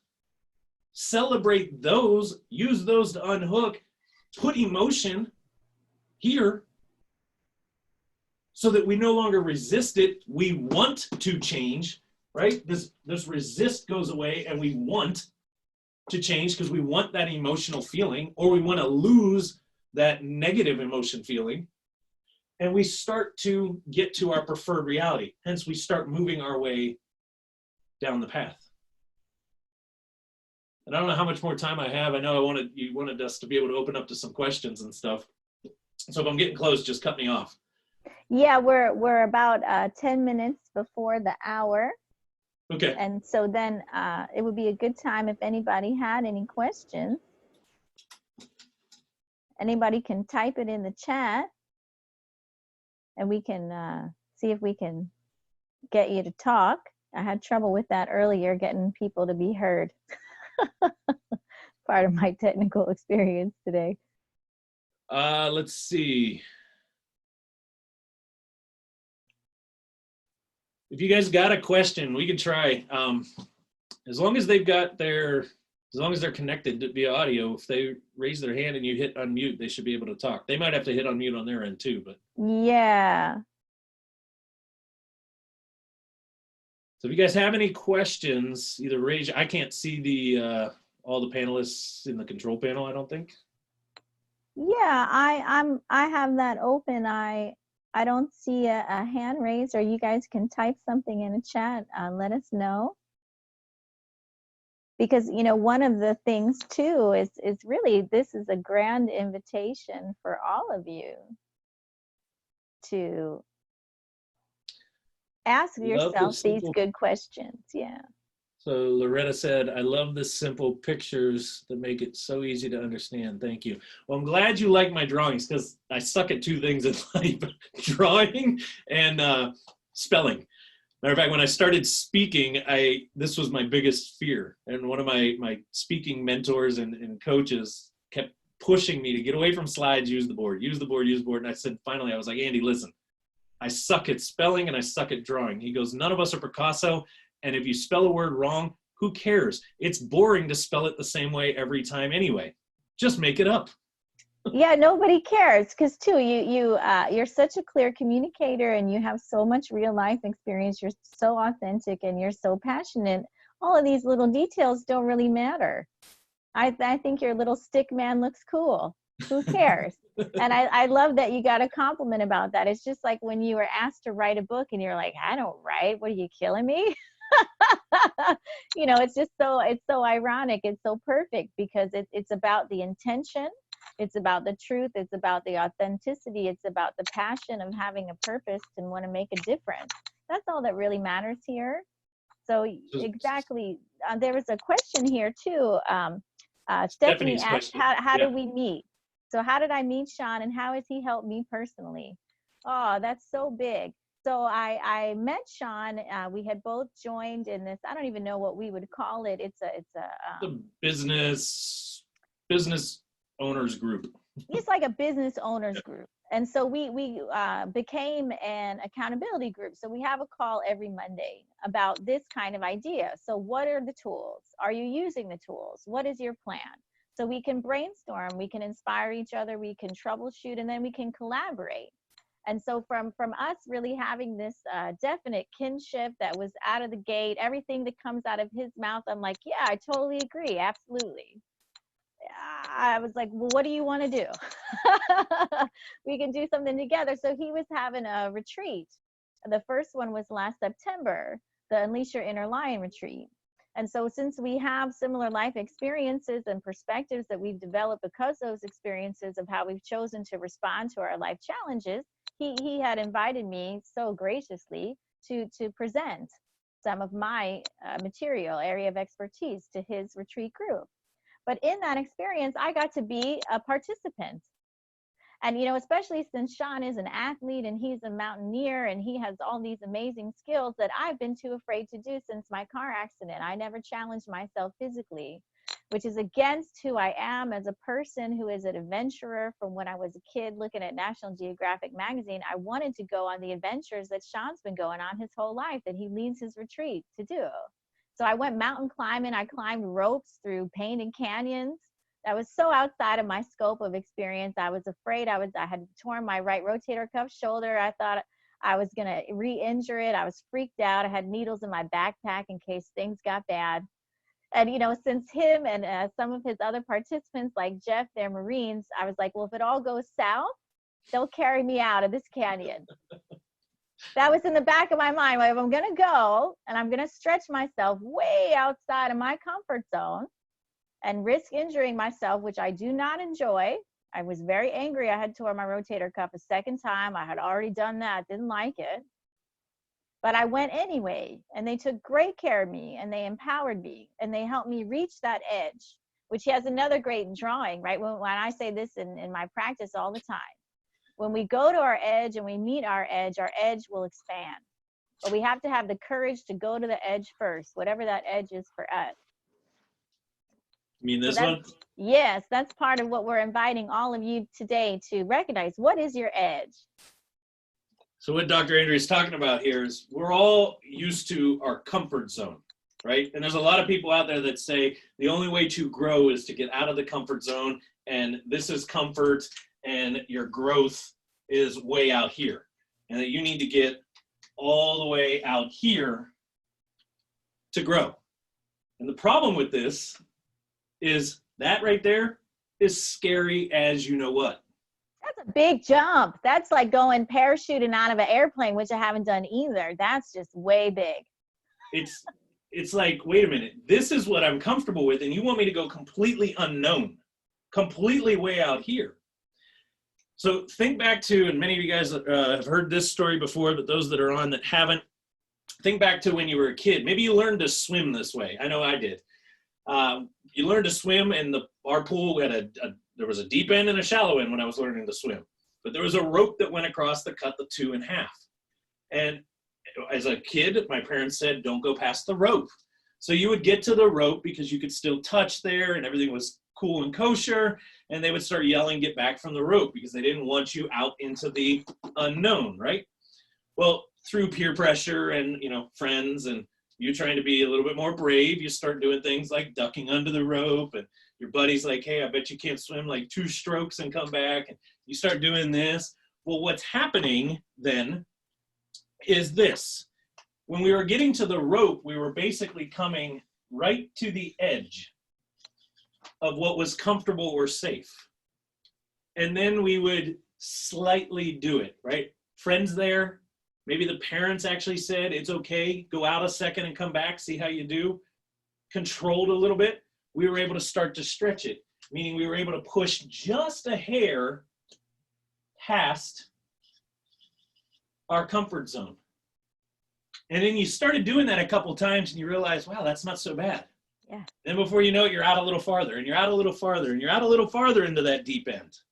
And what's happening is naturally we want to be centered in what's safe. So when we stretch our edge just a hair and we realize that's not so bad, what we just did was pushed our edge a hair more. And it allows our body to kind of recenter into it. So now instead of that being our comfort zone, this becomes our comfort zone.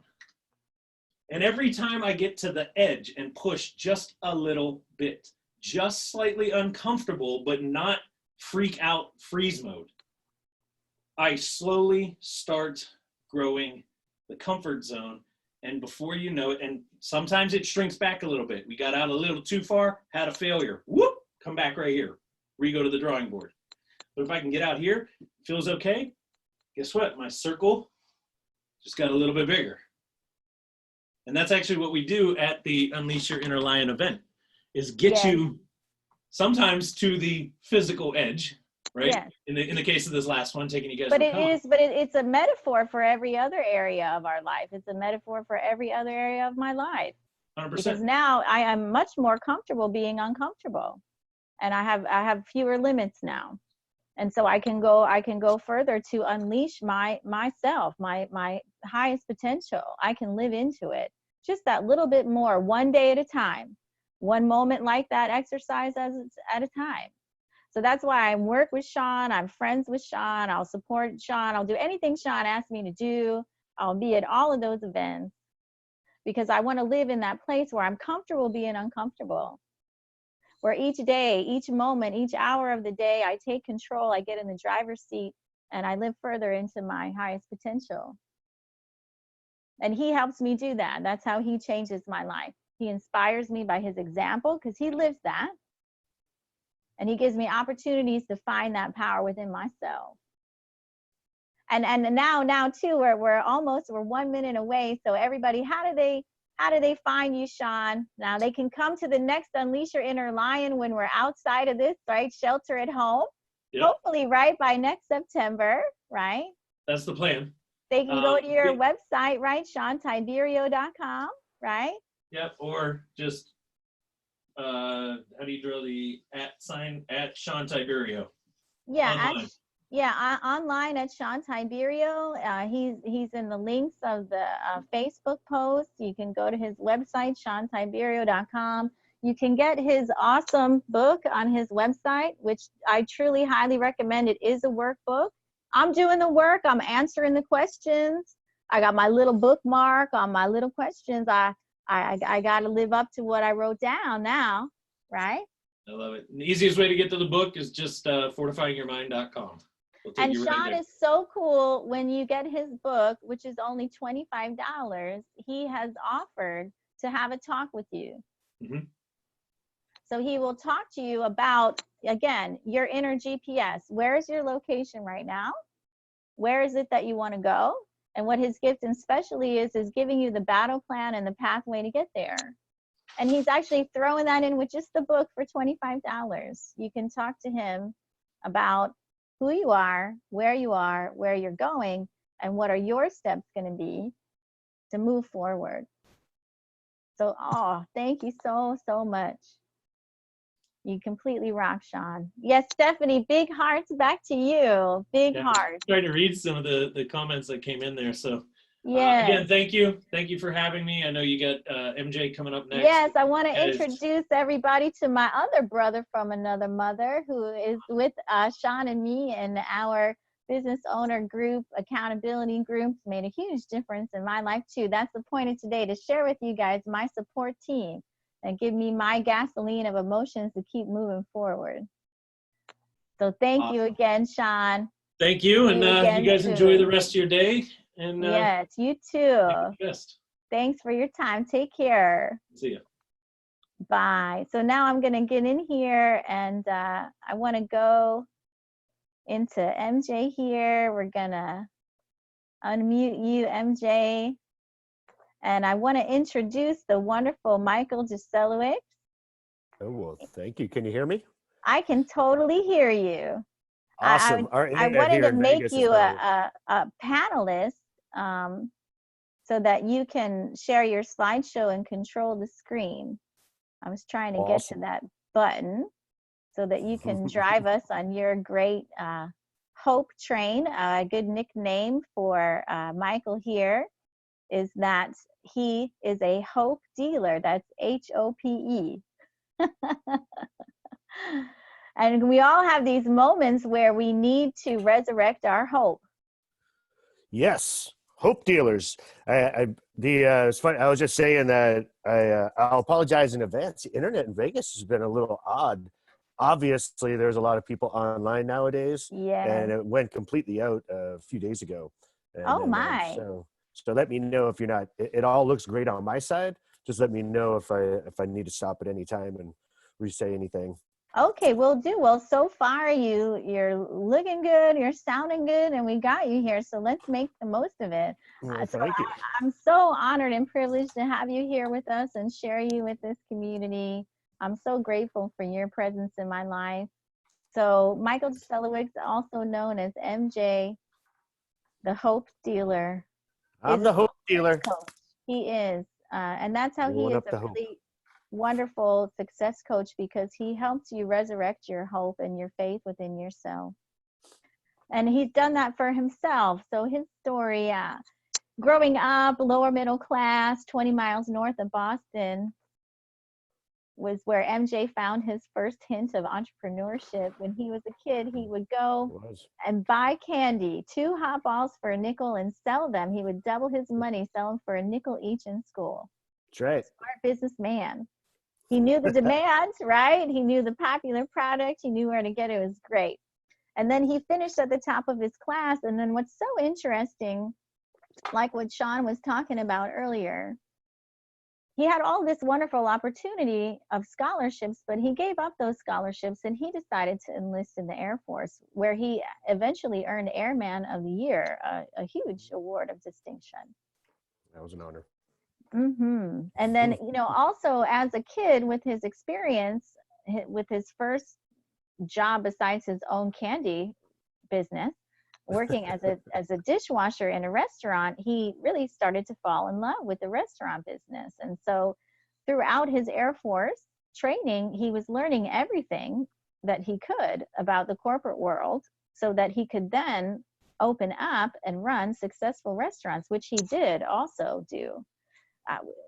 He has been a partner in numerous businesses since then, and made successful restaurants in Las Vegas, on the Vegas Strip, and casinos that are still around today, even despite this coronavirus challenge. They are quite resilient. And what's so interesting too is the setbacks that had happened, that he has also found ways to overcome and live through and be better for, which is what we've been talking about the last couple hours. Right? What did you learn from losing $1 million you didn't have? Right? A Big lot. lessons. Big Learned lessons a lot. that you use to then come back from those big losses and rebuild those companies to 8 figures. Yeah. And then also have the courage to, again, arriving at these huge levels of success and opportunity, and then going within his heart, because he's all heart, 100% integrity, really an honor. You're such a great human being. To have the courage to listen to his heart and intuition, to actually follow his passion, and give up those positions that he had in search of more, in search of something bigger, to go after his passion for personal development and coaching. And that's how today he helps individuals do the same thing, create their greatest lives by following who they really are. That's right. So to help people get clear about who they are, what their nature is, what their skills and talents are, and help them live out of that, to build a business out of that, out of who they are, is an amazing accomplishment and a feat, to put the heart and the passion into the work, to not have them be divorced from each other. And to always, really be courageous when something doesn't feel right, to ask those big questions, right? And face, like, if it doesn't feel right, all right, so what's going on? Yeah. And now what do I need to do? Even if other people, I'm sure, leaving 8-figure businesses, I sure got some comments myself, wanting to transition to different career fields. Like, you're going to do what? What do you know about that? Are you crazy? Right? So we have to listen to ourselves, and that can really take some courage and some strength to do that in the face of all of those questions we can get from the outside world that can bleed into us, right? Second guessing our choices and our direction. So he is an amazing human being. He's become a very good friend of mine and a mentor, and also a wonderful example of what's possible. And I so value his support too. And he, again, has been a great champion of me and encouraging me to explore, okay, what can I do now? And how can we collaborate and partner on experiences like this to join forces, right, to help other people? Because we are simpatico in our values. And Yeah, and the interesting thing on that too is when you collaborate, it's okay. So how do we best collaborate? That goes back to what you were just saying a minute ago. Because I'm still a student, I'll forever be a student. I guess I'm just really curious, and I'm always asking how, why, what. Right? It's just that I'm just eternally asking these questions, and I'm eternally curious. And I don't know why. That's just how I am, and that's one of the things that we'll talk about today. Because when these opportunities come up, when we have these friendships and there's this symbiotic relationship that we have, and that there's something there, but you don't know what it is. So how do you form something out of that feeling, right? And one of the first steps is just knowing and learning what is it that we are naturally good at. Like there are so many things. I mean, this morning I was on calls with partners in Israel and China, right? Because one of the problems that we all have right now is the obvious one, right? With supplies in our supply chain. So I was actually asked to come and do some things, and there's just some processes that I do that I'm naturally good at, that I'm talented with, that bring value to that. yes, such an asset. Yeah. So you don't know once you know what your value is and what you can actually leverage, then you can do it in any area. You don't have to be locked to just being an actor. You don't have to be locked to being a musician or a business person or someone who does Chinese medicine or just acupuncture. There are so many things you can do as long as you know what it is that your talent is, so that you can use it in any aspects. And that's it. I really didn't, even though, and I appreciate the introduction, and of course I feel the same about you. And even though there's been some success in my past, and there's been a lot of challenges, it's been about being curious, and there's trust. There's a trust we have to have for ourselves. But I didn't have that in my early adulthood. Yeah. That And I'm didn't not come even in the sure I still box have it with the now. toy. We had to put that trust battery in. It wasn't included in the box with our toy. If only, Just like quality of character wasn't included in the box like a battery either. We got to go get that ourselves. yeah. And what's interesting, like you're talking about instructions, right? And it's like, we have this thing here. And if there was one of the most amazing things, I remember the first time I ever got my iPhone, and I opened it up, and it's like, where are the instructions? Uh-huh. There are no instructions. We made something that was so intuitive.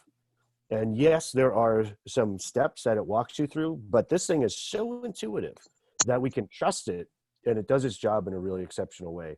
And when we learn how to do that for ourselves, it's good. But yeah, we don't have instructions. We're human Mm-hmm. beings, and people try to fit us into a certain box. That was something I thought about this a lot lately, but I was doing it through some exercises the other day, where when growing up, everyone says, well, you should be a doctor, an attorney. I remember me growing up, and like, you need to be a doctor, you need to be an attorney, you need to be a business owner, you need to go get your Have a MBA, real job. you need to get a real You have job and that a term. real I got the pension. real job term. Yeah. Or back then it was, get into IT and programming. And it's like, the question was why? Because it's good money and it Mm-hmm. pays well, right? And it's like, yeah, but what if I don't like it? It's got nothing to do with it, right? Yeah, no, Who yeah. cares if you like it or not? It's about money. And it does matter, because and again, we'll get to this right now. Once we get into, we'll go over the dynamics, right? We'll talk about entrepreneurial dynamics, and something that has inspired me, and something that I spend time in, and that I use with my clients, so we can get really clear on what it is that we're good at, and what we enjoy, how we get into flow. So those are the things that are really exciting to me. And it's the talk too, it's the exchange, because whether it's an accountability group, this community, working with a coach like Michael, what we do for each other as friends, right, and as colleagues, it's about having these conversations. Yeah, and getting it out of that you. Inspire us to come up with new answers. We are better together. Together is better. Simon Sinek, I love that guy. That's like I got my Simon Sinek books out for you. I know. I love that guy. Camp. He had a good one the other day, and I did a post, and we were both pretty similar. Apparently we're on the same wavelength. that day he was talking about optimism and I was talking about choice and, perception, which, I don't own that idea, but I definitely align with what Simon shares. And he was talking about that the other day, and the difference between optimism and positivity, where, positivity is, just saying positive things, even when it's not really being realistic at times, where he's like, no, you can be optimistic. You can be real about the situation that we're in, but be optimistic about what you can produce for the future. Mhm. So, and I just look at that, I was using the words choice. That was cool. Yeah, no, I love that guy. And I think we're going to talk a little bit about why. Yeah. The I why. showed those two books earlier. I got out my, you got to find your why in order to start with your why. And then you got to realize together is better. Together is better. For you to live your why, you're going to need some backup, right? From other people that live in possibility, with other people that aren't limited by their thinking and won't limit you into a box either, that'll encourage you to stretch outside of your comfort zone and support you to grow. Yeah, and that right now there's a lot of people helping out there. Lots of people offering support, including coaches, psychotherapists, psychologists, everybody who's saying, hey, even people who are, it's not just about work, but if you're having some issues psychologically at home, hey, we're offering to give you support at no cost. So there's a lot of support out there. And one of the things I saw someone mention recently, I think it was Rowling, the Harry Potter. She said there's a lot of people out there saying, well, look, you should be taking advantage of this time at home to create something for yourself, or you're wasting your time. And she just said, look, you don't know what people are going through. Don't try to guilt them into doing something. So my point is this, there's a lot of people helping out there. And there are some people, just like with anything else, that are trying to take advantage of it. And their intention may be a little bent. So I would just say here today, what I want to offer is something that you will be able to use as some practical use to what I'll share. I don't get to go into it too deep, but I do want to explain how it's, I actually changed the presentation a little bit, Andrea, so I could make it simpler. Great. And because the other way was we were talking about fulfillment, where right now we want to talk about the dynamics as an entrepreneur, as a human being, as a team, whatever it is, the dynamics that make us work together and make us productive and make us and get us to have fun. Yeah, really help us capitalize on our nature, learn how to harness it and focus it. Get the handbook. Get the handbook here on who are we and what can we do with us to help ourselves. So if you didn't get the instructions, like with the phone, we're going to lay some out for you. Yes. That's perfect. So do you mind if I share my screen? Yes. Share your screen and take it. Take us on this journey, please. Let's take it on a quick journey so we can leave plenty of room for questions and answers at the end. All right. So you can see my screen. Yes? Yes. All right. So Own the Potential. This is just my title slide. This is my company. It took a while. This means a lot to me because we talk about potential. I've talked about potential. I've heard it. For some reason, it just kept showing up in my life. That word has been around me a long time, not living up to potential. And others that I'd seen that I knew had even more potential than they were showing. So kept popping up. And my tagline is making you a priority, because I really think that, and I believe this to the core, that if you make yourself a priority, everything else is going to roll into place. So that's investing in yourself. It's investing in what you're good at. It's investing in what you're curious about, and everything around you, right? Investing in your health, right? That's one of the things that is really big. Prevention and being preventative in your health and making sure you're building your immunity. So all these things, when you make yourself a priority, you can get the biggest potential in your life. But today we're going to talk a little bit, as we shared earlier, about some entrepreneurial dynamics. And I love this quote: everyone is a genius, but if you judge a fish by its ability to climb a tree, it will live its whole life believing that it is stupid. Now, some people say that that's, I've seen it attributed to Einstein, and some people say it's not. I really don't care. I love the quote. I think it says lots.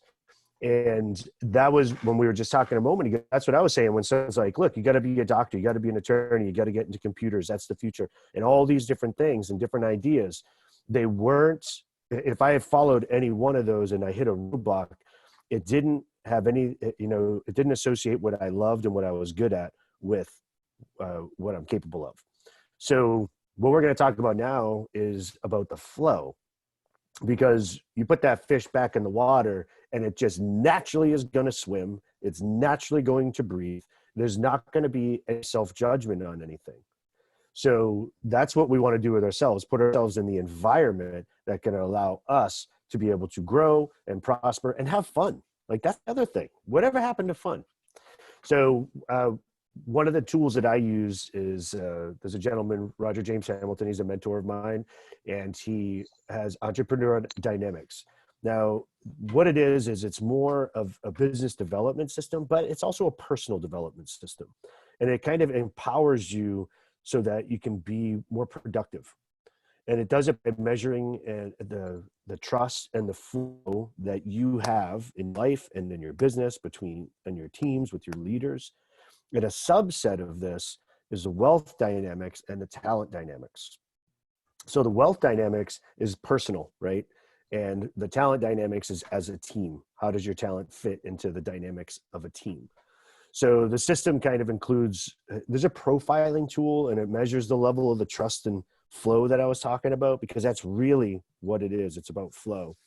And then it'll measure that level of the company, right? That you're in, and your team and yourself. So it depends on how you're using this. We've talked a lot about our business. Our accountability group is our business, and we have smaller teams. So if I say that at times, just bear with me. This can be used individually, or it can be used as a team. It works well both ways. Just matters what context you're in. So what is flow? So flow is, to me, it's when things are effortless, when time kind of stands still, when I'm having fun, when it's easy, or simple. Let's say it's simple, more so than easy, because there are some very complex things that I think we all do, but we're capable and we're extremely competent at it. And we don't even know why. We have no idea why. So my mom, right, growing up, she'd always say that I loved clean. Right. And she said at an early age, like 3 years old or something, there was something going on, and she just handed me the vacuum, and boom, I was at it. And she was, oh, well, that was easy, right? That was my new toy. And it was my responsibility, even if it wasn't my responsibility, I did it anyways, going into my teen years living at home, where I would vacuum, I would organize the magazines, I would dust, I would clean, and then my room was always neat and orderly. I just liked things organized. I don't know why. I have no idea why. It just was a natural thing for me, right? So I was in my flow. Like, some people don't like cleaning. Look, I don't like cleaning up after the same person all the time, just being disrespectful. But it's just our everyday lives. For some reason, I like to be neat and orderly. Doesn't mean I'm perfect all the time, but I definitely find my flow, have fun when I'm doing it, and just time goes away, because there's something about organizing for me. That's flow, and that's a big part of what these dynamics are.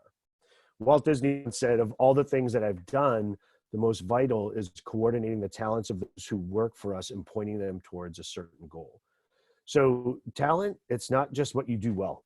It's what I just said. It's what you love to do when you're doing it well. And one of the things that Disney did, as an example later, is he was someone, he wasn't just a creative talent, but he worked with people a lot. So that's why so many of us, we're not really aware how valuable it is, because it's what we do. It's fun, right? We don't. So, and I hit this roadblock, like I said earlier, I still have this challenge at times, because I'll be doing something, and then we'll start, doing an exercise, and it's like, what are you good at? It's like, I have no idea, right? Or whatever. And all of a sudden, people are like, well, someone else will look at it from the outside. And it's so easy to say, well, this is what you do really well. And where you, as a coach, it's easier for me to see that with people. I think that's kind of natural, but you using these profiling that I was talking about earlier, it's really important to understand that you can there are tools to allow you to be able to see that. So one of the things, before I go further, I'll keep going. So that's talent. I also talk about value.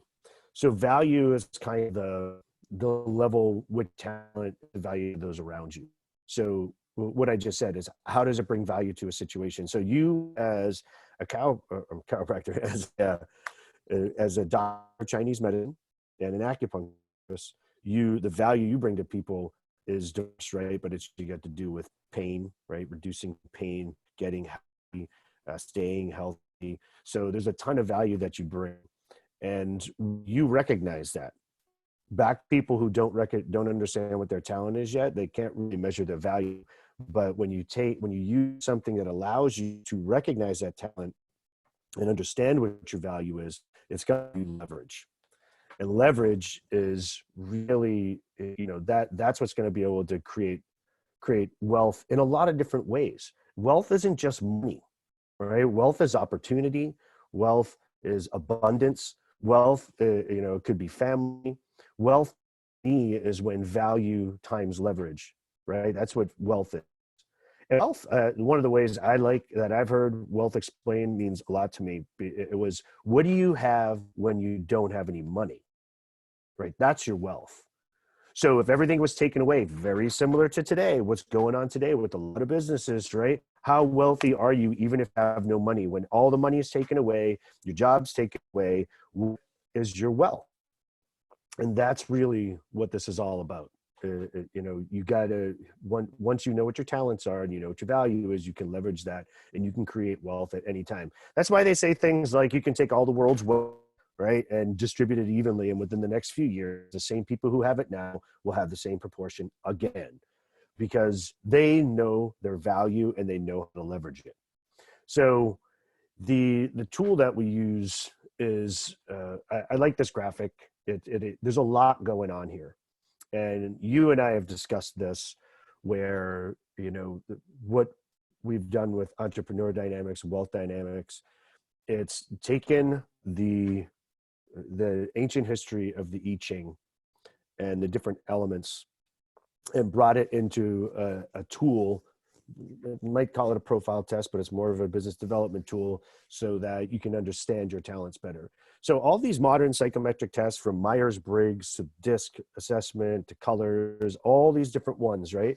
These things they've all been based around what Wilhelm found when he interpreted the I Ching back in the early 1900s. They've all been based on that, because what happened was he came back and he was in Switzerland. He was in the same school as Carl Jung, and then Carl he found this extremely interesting, and he used it to create a whole subset in what he was doing in psychology. And what he did by creating the different archetypes were used in the current and in the past 100 years of psychometric tests that have been designed. What they left out was what really drew me to this whole wealth dynamic side. It's the seasons, right? The frequencies, these things that make us who we are, that are in the I Ching. And it's explained exceptionally well when you go back over the few thousand years of its history. But we had to take that and break it down into something that was a lot more manageable and understandable. So I hope that explains like a little bit of the difference that this brings versus what other people may consider a profile test, because it's not, this test is quick, it's easy, and it's got, a 99% accuracy rate. And the only people that I've run into that they don't find it accurate is because they can't decide on who or what they want to be, right? But I have yet, when I took it personally, and you've taken it, Andrea, like Yes. I feel like it resonated with me. Did it resonate with you? Yes, absolutely. And what I really like is that it's not just like the other personality profiles where you get a sense of what is your own nature, but this puts it into the context of this team play. Yeah. So also too, we exist in relationship, we thrive in relationship. And so whoever we choose to have in our lives, whether it's friends, right, this whole kind of community idea, business partners, any relationship in our life, we can look at them through this lens, through this context, right? Yeah, Because What exactly. is complementary to me? What are the areas from taking this test that I find I have less of, that I would be most supported by having a person with other skills and talents that I have less of to help balance me out Yeah. and support me. So, for us, with both of our profiles, we have a common ground in certain areas. And then in Hmm. certain areas where Michael has more of certain things that I don't, he's a wonderful asset to me in these kinds of conversations that we have, for me to see things from another perspective, for me to Yeah. fill in the gaps that I have, to be more aware, more conscious, and make better choices, and have the support to do that from a different perspective that isn't, naturally coming from me. So this was so much better in identifying too, and recommending, well, who do you need to back you up? Yeah. And remember we talked about this, and for me, when I looked back at the successful partnerships that I've had, we were lined up well. So for me, I'm on the top left. I'm a mechanic. And then in the past, my partners, we're still partners now, but we work separately. Uh, One was a star, right? So that's 2 steps to the clockwise. And then you go 3 steps counterclockwise, so down to trader, using mechanic as the starting point. That was the other partner. So at a partner was a star, a partner was a trader, we had the perfect triad where we had someone out front talking about the product. I was perfecting processes, and then the trader had the timing. So let me explain that real quick, because I'm going to start in the outside and give you a little bit of an understanding of this graphic here. So the dynamo up on the top, blaze on the right, tempo on the bottom, steel on the left. What those are the frequencies. Those are the frequencies. That's like, this is straight from the I Ching, right? Where a dynamo is, like, Andrea's a creative. She's a creator. So she has and I'm also up on the creative part, but I have a little bit towards steel. So what a dynamo is, it's high energy, right? It's about thoughts are thinking really fast. There's a creative energy that's going on. I'll give you some examples of people here in a moment. But when you think about spring, right? Dynamo in spring, things are just getting going and things are exciting. They're new, they're fresh, they're just getting started. That's a dynamo. And it's also the frequency of the cloud, your head's in the clouds, you're thinking of all these different things. Now, the direct opposite would be on the other side, in the bottom of this graphic here, the tempo, right? They get their ear to the ground. So if the creator, the dynamo, has their head in the clouds, the tempo has their ear to the ground, and their timing is good, right? They just, for whatever reason, they have and there's a lot of reasons, but they have this feeling. Like George Soros, when you talk about how he trades, he although he does a lot of research, he also has a certain feeling in his lower. He actually said that. He has a It's gut like, I get feeling about it. That intuition is real. It's part of his nature. Yeah. completely, but it's in timing, right? You ask him to be somewhat creative on something. No, that's not where his strength lies. So as a trader, right, he'll work with a mechanic and, or I'm sorry, yeah, a star and maybe a lord, and a lord is, so it shifts around for everybody. Now, so that's dynamo, right? Head in the clouds. Tempo, ear to the ground. Blaze, it's about people. It's about being on fire. It's that summertime, and the element is fire, and they're just, the good example is Jack Welch. He got all the problems solved by dealing with people, and the Blaze energy is about, it's exciting. It's very people driven. It can inspire people. And again, I'll give you some examples there. And now steel is the opposite of that, right? Instead of getting people oriented, steel in the winter, it's for lack of a better term, it's a little cold, right? It's not as people focused. It's a lot easier to deal with numbers and spreadsheets than it is to deal with people and their emotions. So all these different frequencies are different, will have some different personalities. It doesn't mean that you're not going to do every single one of these at some point. What it means is your flow, back to your flow. To be in your flow, you're going to be in one of those frequencies more often than any other. And so for you being a creator, that dynamo energy, you're in a creative spirit all the time, but you're also a business owner. So at times you're going to have to do your accounting and finance until you hire someone to do it. And when you do that and you get out of what your flow is, you can get things done, but it takes more energy. So that's a real, broad stroke over what those energies are and also what the different seasons are. Now, it's not just about that person. It's also, if we're talking about our businesses or any project for that matter, there's a beginning and then there's an end or maintenance, right? So in the beginning, it's just like spring. It's wood. Then you add some fire to it and you're blazing. And then you go down bottom. Now you're getting into autumn. And if you're using the analogy of a business, right, starting to gain momentum. And then once you hit a certain level of business, it's been around for a while, you already got it started, you've added a bunch of momentum to it. Now you need someone to manage it properly with numbers. That's what someone from that steel side, that frequency, or you working in that frequency is going to give it you'll be able to use those tools at that time. So again, broad stroke. Now moving inward, I'm going to skip over the profile names, but when you see the top says innovation and intuitive, these are the things that you'll see in a lot of the other profiling tests. Intuitive, and on the right, extrovert, the bottom, sensory, on the left, introvert. You'll see terminology like that used in other places. But here it's also included with the innovation top and the magnifying on the side, the timing and the multiply on the left.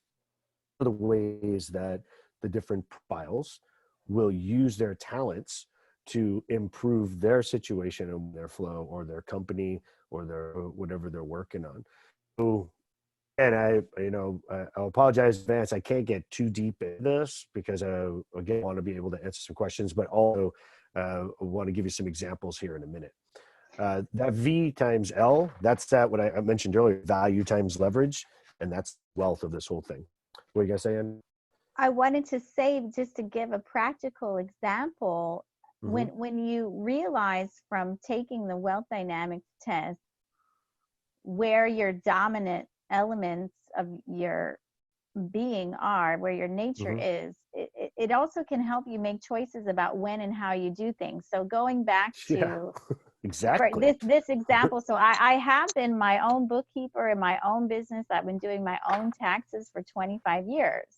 So Right. I can go into the details. I trained myself to do that. It's something I can do, but it's not something that I'm blissful when I'm doing it. And like you said earlier, I find that pretty exhausting. So I've had to learn, and this test can remind us, okay, so if I'm doing something that expends a lot more energy, that's not in my natural flow, then I Mm-hmm. have to reserve to do that at only certain times. Yeah. So the last thing I would want to do is accounting at 8 o'clock at night at the end of the day, because I You find just it fall so asleep. exhausting. I would Yeah. tell, like, there's nothing that would make me snooze out more than Yeah. doing a paper pushing task Yep. at that time when I'm already low energy, which again, like That's natural better. thyroid levels will start to bottom out at 4 p.m. If I'm going to attack that, Mm-hmm. I need to know I need to do that earlier in the day and get it done. And it's going to zap me. So not make other plans, right? I don't want to go like Yes. to the Blaze area. I'm not going to go to a networking meeting after doing my taxes all day. And when are the Chamber of Commerce meetings usually, right? There might be here, we have them in the morning at times for Yes. breakfast, but most of the time it's at night. Yes. And unless you're one of those supporter Blaze profiles, Yes. you're going to be exhausted going to those things. So on the day that I'm committed to going to that, I need Mm-hmm. to do specific things that day, not exhaust myself before I go out to the networking Exactly. meeting. To That's then one of further the. exhaust myself and make myself sick, right? Because then we'll That's right. physically pay for it. Yeah, then there's consequences. One of Yes. the easiest ways for me to when someone might be having an issue of saying, yeah, I see I'm a creator, but maybe I feel like I'm more of a star because they like the name better, right? Movie star or something.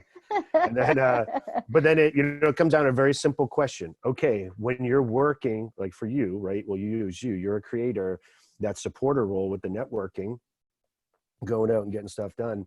And no, I'm sorry, let's go the other way. Lord on the left-hand side, that would be where like the finances and the details are. Yeah. So yeah, you get it done, right? But would you get paid and do that for other people? No, Do you, I've had the offer and I exactly, turned it down because exactly. 'Cause I decided if I no, it's did that exhausting. all day, it would literally physically kill me if I did Kill you. that job all day.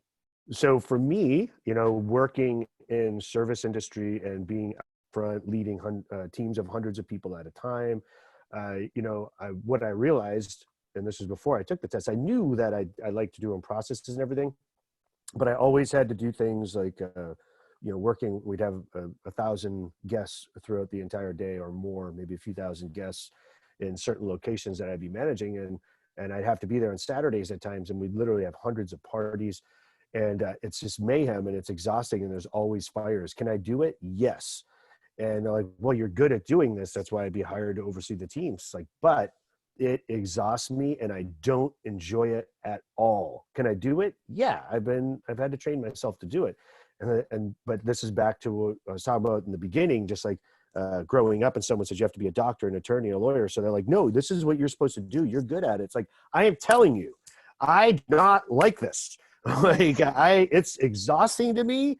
There's a ton of people. I love getting to know people and meeting people, but I work with perfecting efficiencies and making things better and improving what's there, not dealing with people all the time. It kills me. It literally felt like I was going to kill myself doing that job. And I think many people have had that experience too, where you realize that what do you have left to take home into your personal relationships? What do you have left for your own health?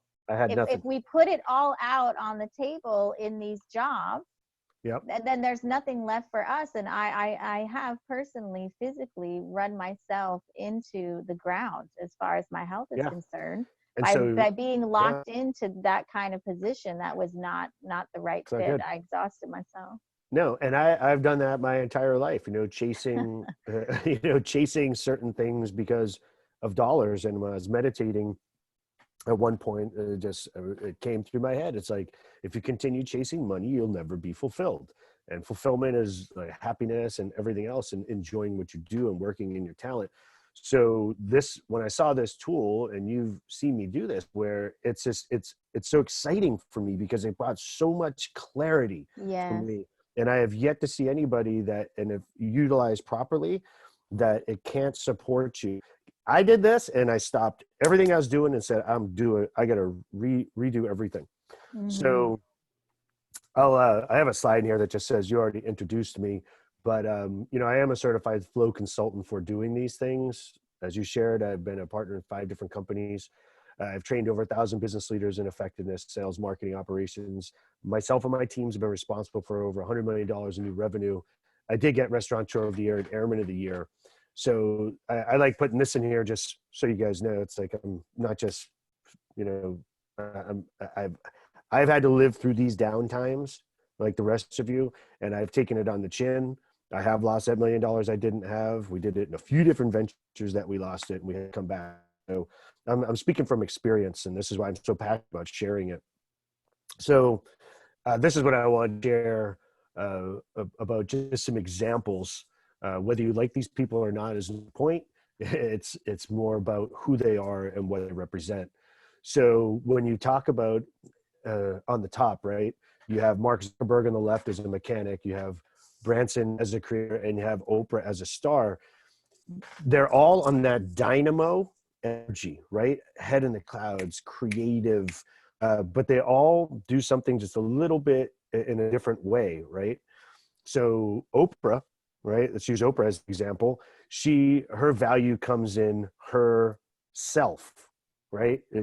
Being difficult to get in touch with, right? She's a celebrity, she's a star, but she does things not only from a creative standpoint, but she's right in the middle when you get down to the place. It's about people, right? You get a car, everybody gets a car because she's doing stuff for people. She tells them good books to read because they've helped her, and she uses her celebrity status to promote things to people.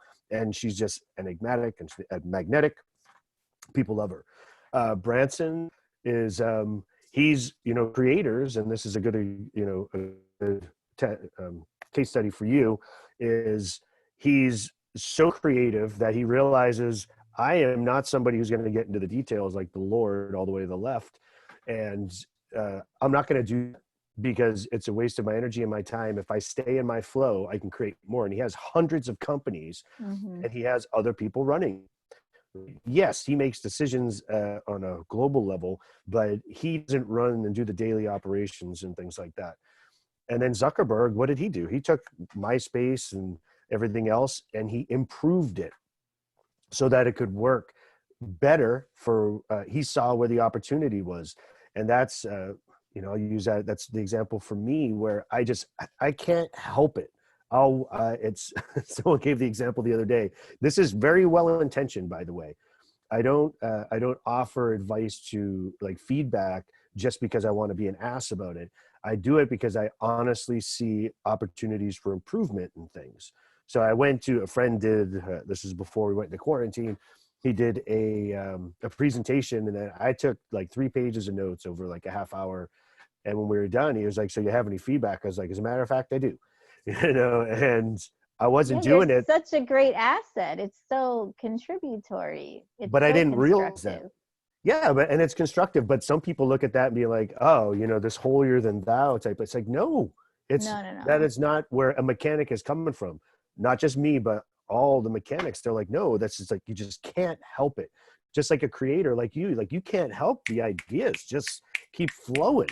And then you have, someone like on the bottom, you have Soros is the trader here, or even Warren Buffett as the accumulator. He gets really, he does, they make money by keeping their ear to the ground and on timing of things. They're not creating anything. What was it that Warren Buffett said in the last recession? He was like, even during a recession, people chew gum and shave. Yeah. So There's always an opportunity. Even so then, he you bought just have to Wrigley's be and aware. Yeah. yeah, he bought Wrigley's and Gillette, right? So he just like they're aware of these things in a different way, and they use their talents in a different way. So he's not looking at it and saying, "Okay, how can do you ever?" The only time I ever see him on interviews was really, there's short ones.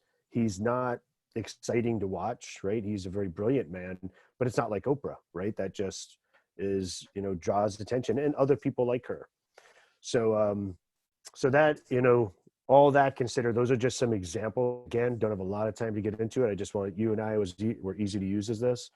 What I want to show you next, though, and we'll go back and forth between these 2 slides, is the questions that we ask. So think of it from solving any type of issue. And if you keep this in mind for a second, the dynamo up top, when we switch over this on the right-hand side, it says dynamo. And the question we ask is what? Right? So what has to be done to solve this problem? So you, from a creative standpoint, are going like this, right? Yeah. And Blaze, they deal with people. So they're asking, who can I talk to get all the answers and put them together, do my research to solve this problem? The Tempo, the Warren Buffett on the bottom, he says, well, when can I do this? What's my timing going to be like so that we can solve this problem? And the Steel, so I'll give you an example. The mechanic on the top left, me, for example, although I'm a dynamo energy and frequency, I will ask how a lot. I ask what and how. Process. And how do I solve this problem and make it better? So if you say creative, right, you're like, we're going to do X, Y, and Z, and this is what we're going to do. And I'm going to say, that sounds awesome. How are we going to do it? Right. And sometimes from a creative standpoint, you're like, what the heck does it matter how we do it? All that matters is that we're going to create it. So what you said earlier, after you start understanding where we all come from and how we all start perceiving things and how we can use our natural talents to fit into certain responsibilities, we can also get better at communicating with one another. So we're talking each other's language and not saying, why can't this idiot understand why the heck I want to do this? Right? It's so obvious from a creator standpoint why this would work.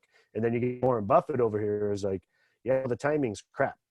Yeah, it's so true because we need a team, right? To give us those other perspectives and to respect each other's area of natural talent, gifts, and expertise too. And be respectful and invite them into your life to share what it is you don't have to help you. Oh my God. It's awesome once and again, I've used a lot of different tools in my life to try to get these things together. And this has been time in a long time that I'm like, it all makes sense. It aligns with my spirituality, with the I Ching, with thousands of years of history of being, utilizing these tools. And, so Because this is natural law that's natural, operating within exactly. us and Yep. within all things. If we So can get recognize on it. that, yeah, Yeah. Don't we're fight much it. better Don't off fight it. than fighting it. It's much bigger than us. Yeah. Way bigger. And if you, so those were the four sides, right? And then you look on the top, it's the spirit, it's the why. So if you go back here, right, if you're looking, this is like looking down on the top of a pyramid kind of, and where that X is in the middle with that V times L, value times leverage, that's the water. That's the spirit. That's the why. So you can be a star, but it all starts with your why. And if you almost visualize that's like the top of a pyramid, right? And then water flows down, your why flows down to your profile, and then you act from there. So the why, the spirit, you start with Simon Sinek, start with why and Yes. find your why. That's one of the first things. If you haven't done it, you got to do it. What came up for me that resonates pretty good is I want people to know that they matter, right? I truly want people to know that they matter. And how do I do that? By giving them the processes to find success in the things that they love to do. But first I had to define why, right? It's not, my why isn't because I want to make a bunch of money and I can be free. No, that's something that's going to just be, comes out of doing what we're doing, a result. But my why, your why is always going to be something a lot more, it's going to be a lot deeper than what you think of on the surface. And the Simon Sinek, just that find your why gives you the perfect process to go through it. You can get a partner. You can actually go online, and I think it's like $100 to join to do it all online if you wanted to. Which is So, speaking to your experience too with this wealth dynamic test. Everybody can take yep, this test online sure to can. get this kind of clarity. And then Yep, also talk to Michael about your profile and your test to understand it more specifically exactly. and So apply it in your real daily life decisions. Like, when do that's the you do key. certain tasks in your day, in your week? How do you schedule your work That's right. and personal time based on your nature and what fuels you and what exhausts you? That's So right. it's very, very practical to get this perspective on yourself and also on every relationship in your life, and then to start to ask those questions. Who is your support system too? Who's complimenting you? Who do you need to respect and ask for, like Michael, other perspectives in order for you to grow and function better in your life? So how does everybody contact you to do those things? So there's the main. I'll end with this. The main thing to do is relax and let your talent do the work. And so for me, my Amen. company, yeah, it's really simple, right? Um, it's own the potential, just like it was in the beginning, the ownthepotential.com. And you can just email me at michaelj@ownthepotential.com. As you said, there are the tests that are $97. It's usually, I charge, it's a few $100s for a debrief, right? Because we spend time and go through it all. I'm doing debriefs for free right now so that people can get the value out of it. They end up taking their profile test, and there's so much more to it. I mean, there's 36 pages that you get back from all this. There's a lot to really ingest. I still read mine. I take notes all over it. I've read it numerous times, and I'm always learning something new from it. So that's the best way. Michael J at ownthepotential.com, or contact you and we do it together. So Yeah, let me get off my screen share here. I had shared your website in the chat for everybody. Because again, now that we have time during this shelter at home order, we actually have the time Yeah, to do introspection like this, to that's right. get a greater level of clarity and life direction, to evaluate not only our relationship with ourselves, but our personal relationships, our work relationships, our relationship to work, right? Such a Our good time. are we awake and aware? This is the time. And then too, in this kind of community, right, and reaching out to someone like you for support, right? To get the support to answer these questions for ourselves and get that process and system. Okay, how am I going to do this? Once you know where you are on the profile, you'll have a whole new perspective on life and your business, how you're going to organize it, what your partnership should be. And you and I have talked about this numerous times. We've all talked about it in our team.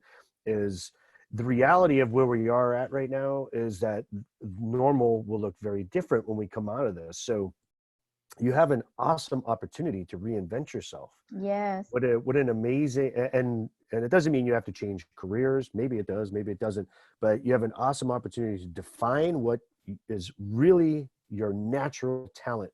And then how do you leverage that? So I'll give you this last example for me, because it's easier to talk from my perspective.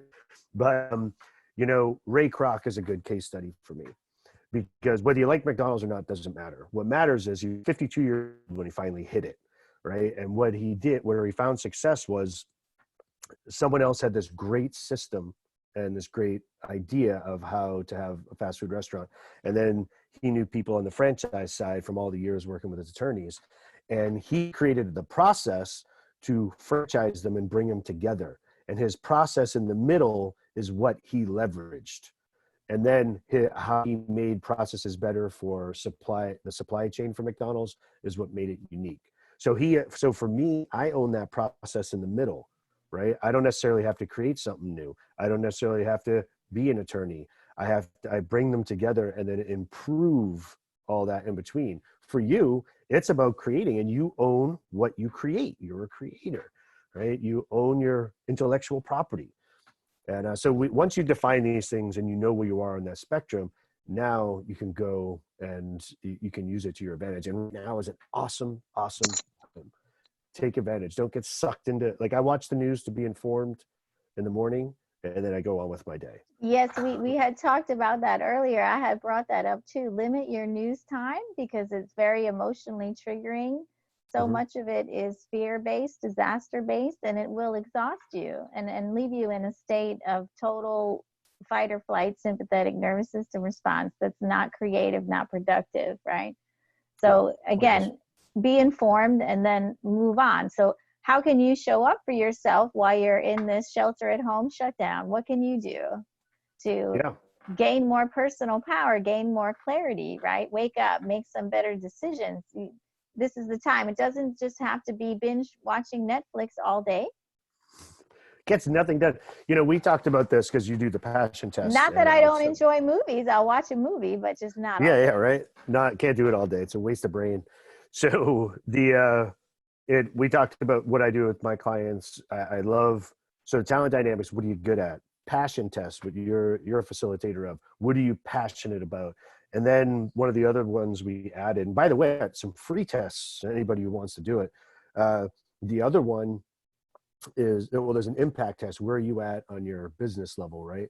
But then there's also your purpose, right? So there's the find your why, but there's a cool test that was designed on the 17 different initiatives UN from 2015 to 2030, right? Education, poverty, all these different things. And you go through it just like you with the passion test, and you narrow it down to what is the one thing. So for me, like, I didn't really ever put my finger on it. Education, huge. And you and I have talked about this. I love teaching kids about entrepreneurship and creating. You got to create your job, your future, you can't just leave it up to somebody else and at will right now. So I love teaching kids and adults, but when you talk about, like, health is important to me, but I like educating them about it, right? So education, I was like, I never really looked at it from this perspective. It's a huge thing for me because I feel you can solve a lot of these issues with education. Yeah, right? go to the root, right? Yeah, Yep. go to the root and help people grow. And so how has education changed? Yes, for the next 10 oh my years? gosh. Like this. So I'm sure you guys have noticed it's easy to hang out with Michael and talk to him all day. We have about 5 minutes left here until our lunch break at 12. Yay! So I wanted to check in. 12 o'clock. Does anybody have any questions for Michael? You know how to find him on his website. As he said, he has some wonderful free tests that are assets for you to play with, to learn from, as well as having a great, wonderful opportunity to speak to him after you take your Wealth Dynamics profile test, if you choose to do that. And so, anybody have any questions for him, the wonderful Michael Gisellowicz, before he goes for today? I can actually give, I'll do is, let me put it real quick, is there is the frequencies I was talking about, Yes. right? I have a free test that you can actually go and take that one. And these things take minutes, right? That's Yes. what shocked me, is how accurate it was and And how being so quick. fast. Oh Yes. my God. I was just like, how did that? It read me like a book. And I was one of those people, right? Getting to the detail, I'm like, do I have to take this again? Is that, and then the more I read it, I'm like, oh my God, that is so me. It's including Ray Kroc as a case study, and Michael Dell and Sam Walton. So Yeah, you just walk away changed. And now it changes, it's right? As you approach opportunities and you have decisions to make, it changes you now. That's what's so cool about this opportunity that Michael has to take these tests. It'll change your perspective forever in a very positive way. And they're fast, they're easy to take, but the ripple effect, right, goes on so huge. much. It just changed everything for me, and there's been some other friends besides you and Shawn, and numerous others who have taken it, and whenever I ask, does it resonate, they're like, oh yeah, and man, do I get to use it to my advantage now. And so where I come in is I like guiding you through it, right? Yes. So that's the exciting part. But once you see where you are on the frequency, like that's the first step, and it could bring some stuff to light. But once you get your profile, that's what, oh man, it just totally, it changed my world, absolutely changed my world. And now I'm actually going to be doing this more in Europe, and helping, partnering up with the Entrepreneur Institute to do these things around the world, because it's also the educational piece. So Well, again, that's what's so that. cool, is that this journey opens up opportunities for you. Yeah. And it goes for all of us, because then it goes back to, what are you good at? What's your talent? What do you enjoy doing?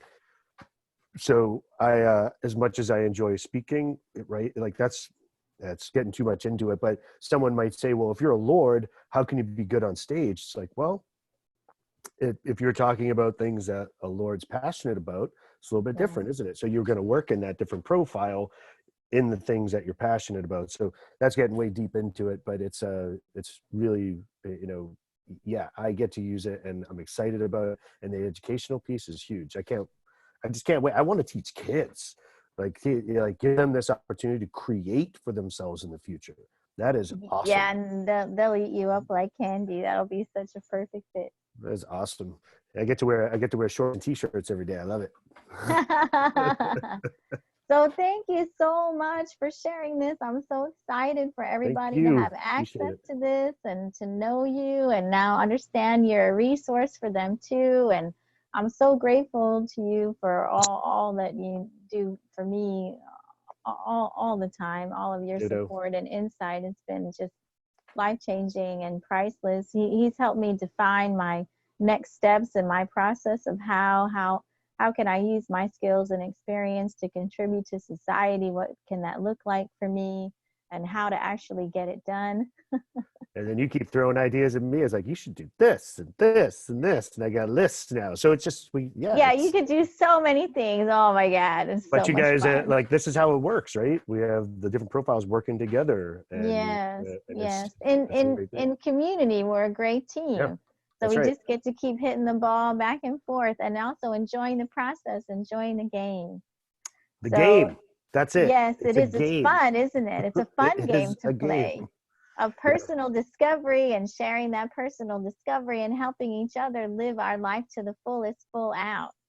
It's a game, and the score, the way you keep score is how much fun you get to have. Exactly. How much flow. Yeah, that's the way it is. Well, thank you. I appreciate it, Andrea. And everybody, share with your friends, and let's get everybody let's get everyone happy. Let's get everyone having fun. Yeah. Let's share all of this with everybody we know, and then we're a big community. We're all understanding our nature and how to respect and work with each other and value each other and enjoy this whole time. We can really, this is a number of problems we have to solve, right? So we can enjoy the game, the process of solving these problems with this kind of clarity and helping each other as a team. Yay. Absolutely. Yay.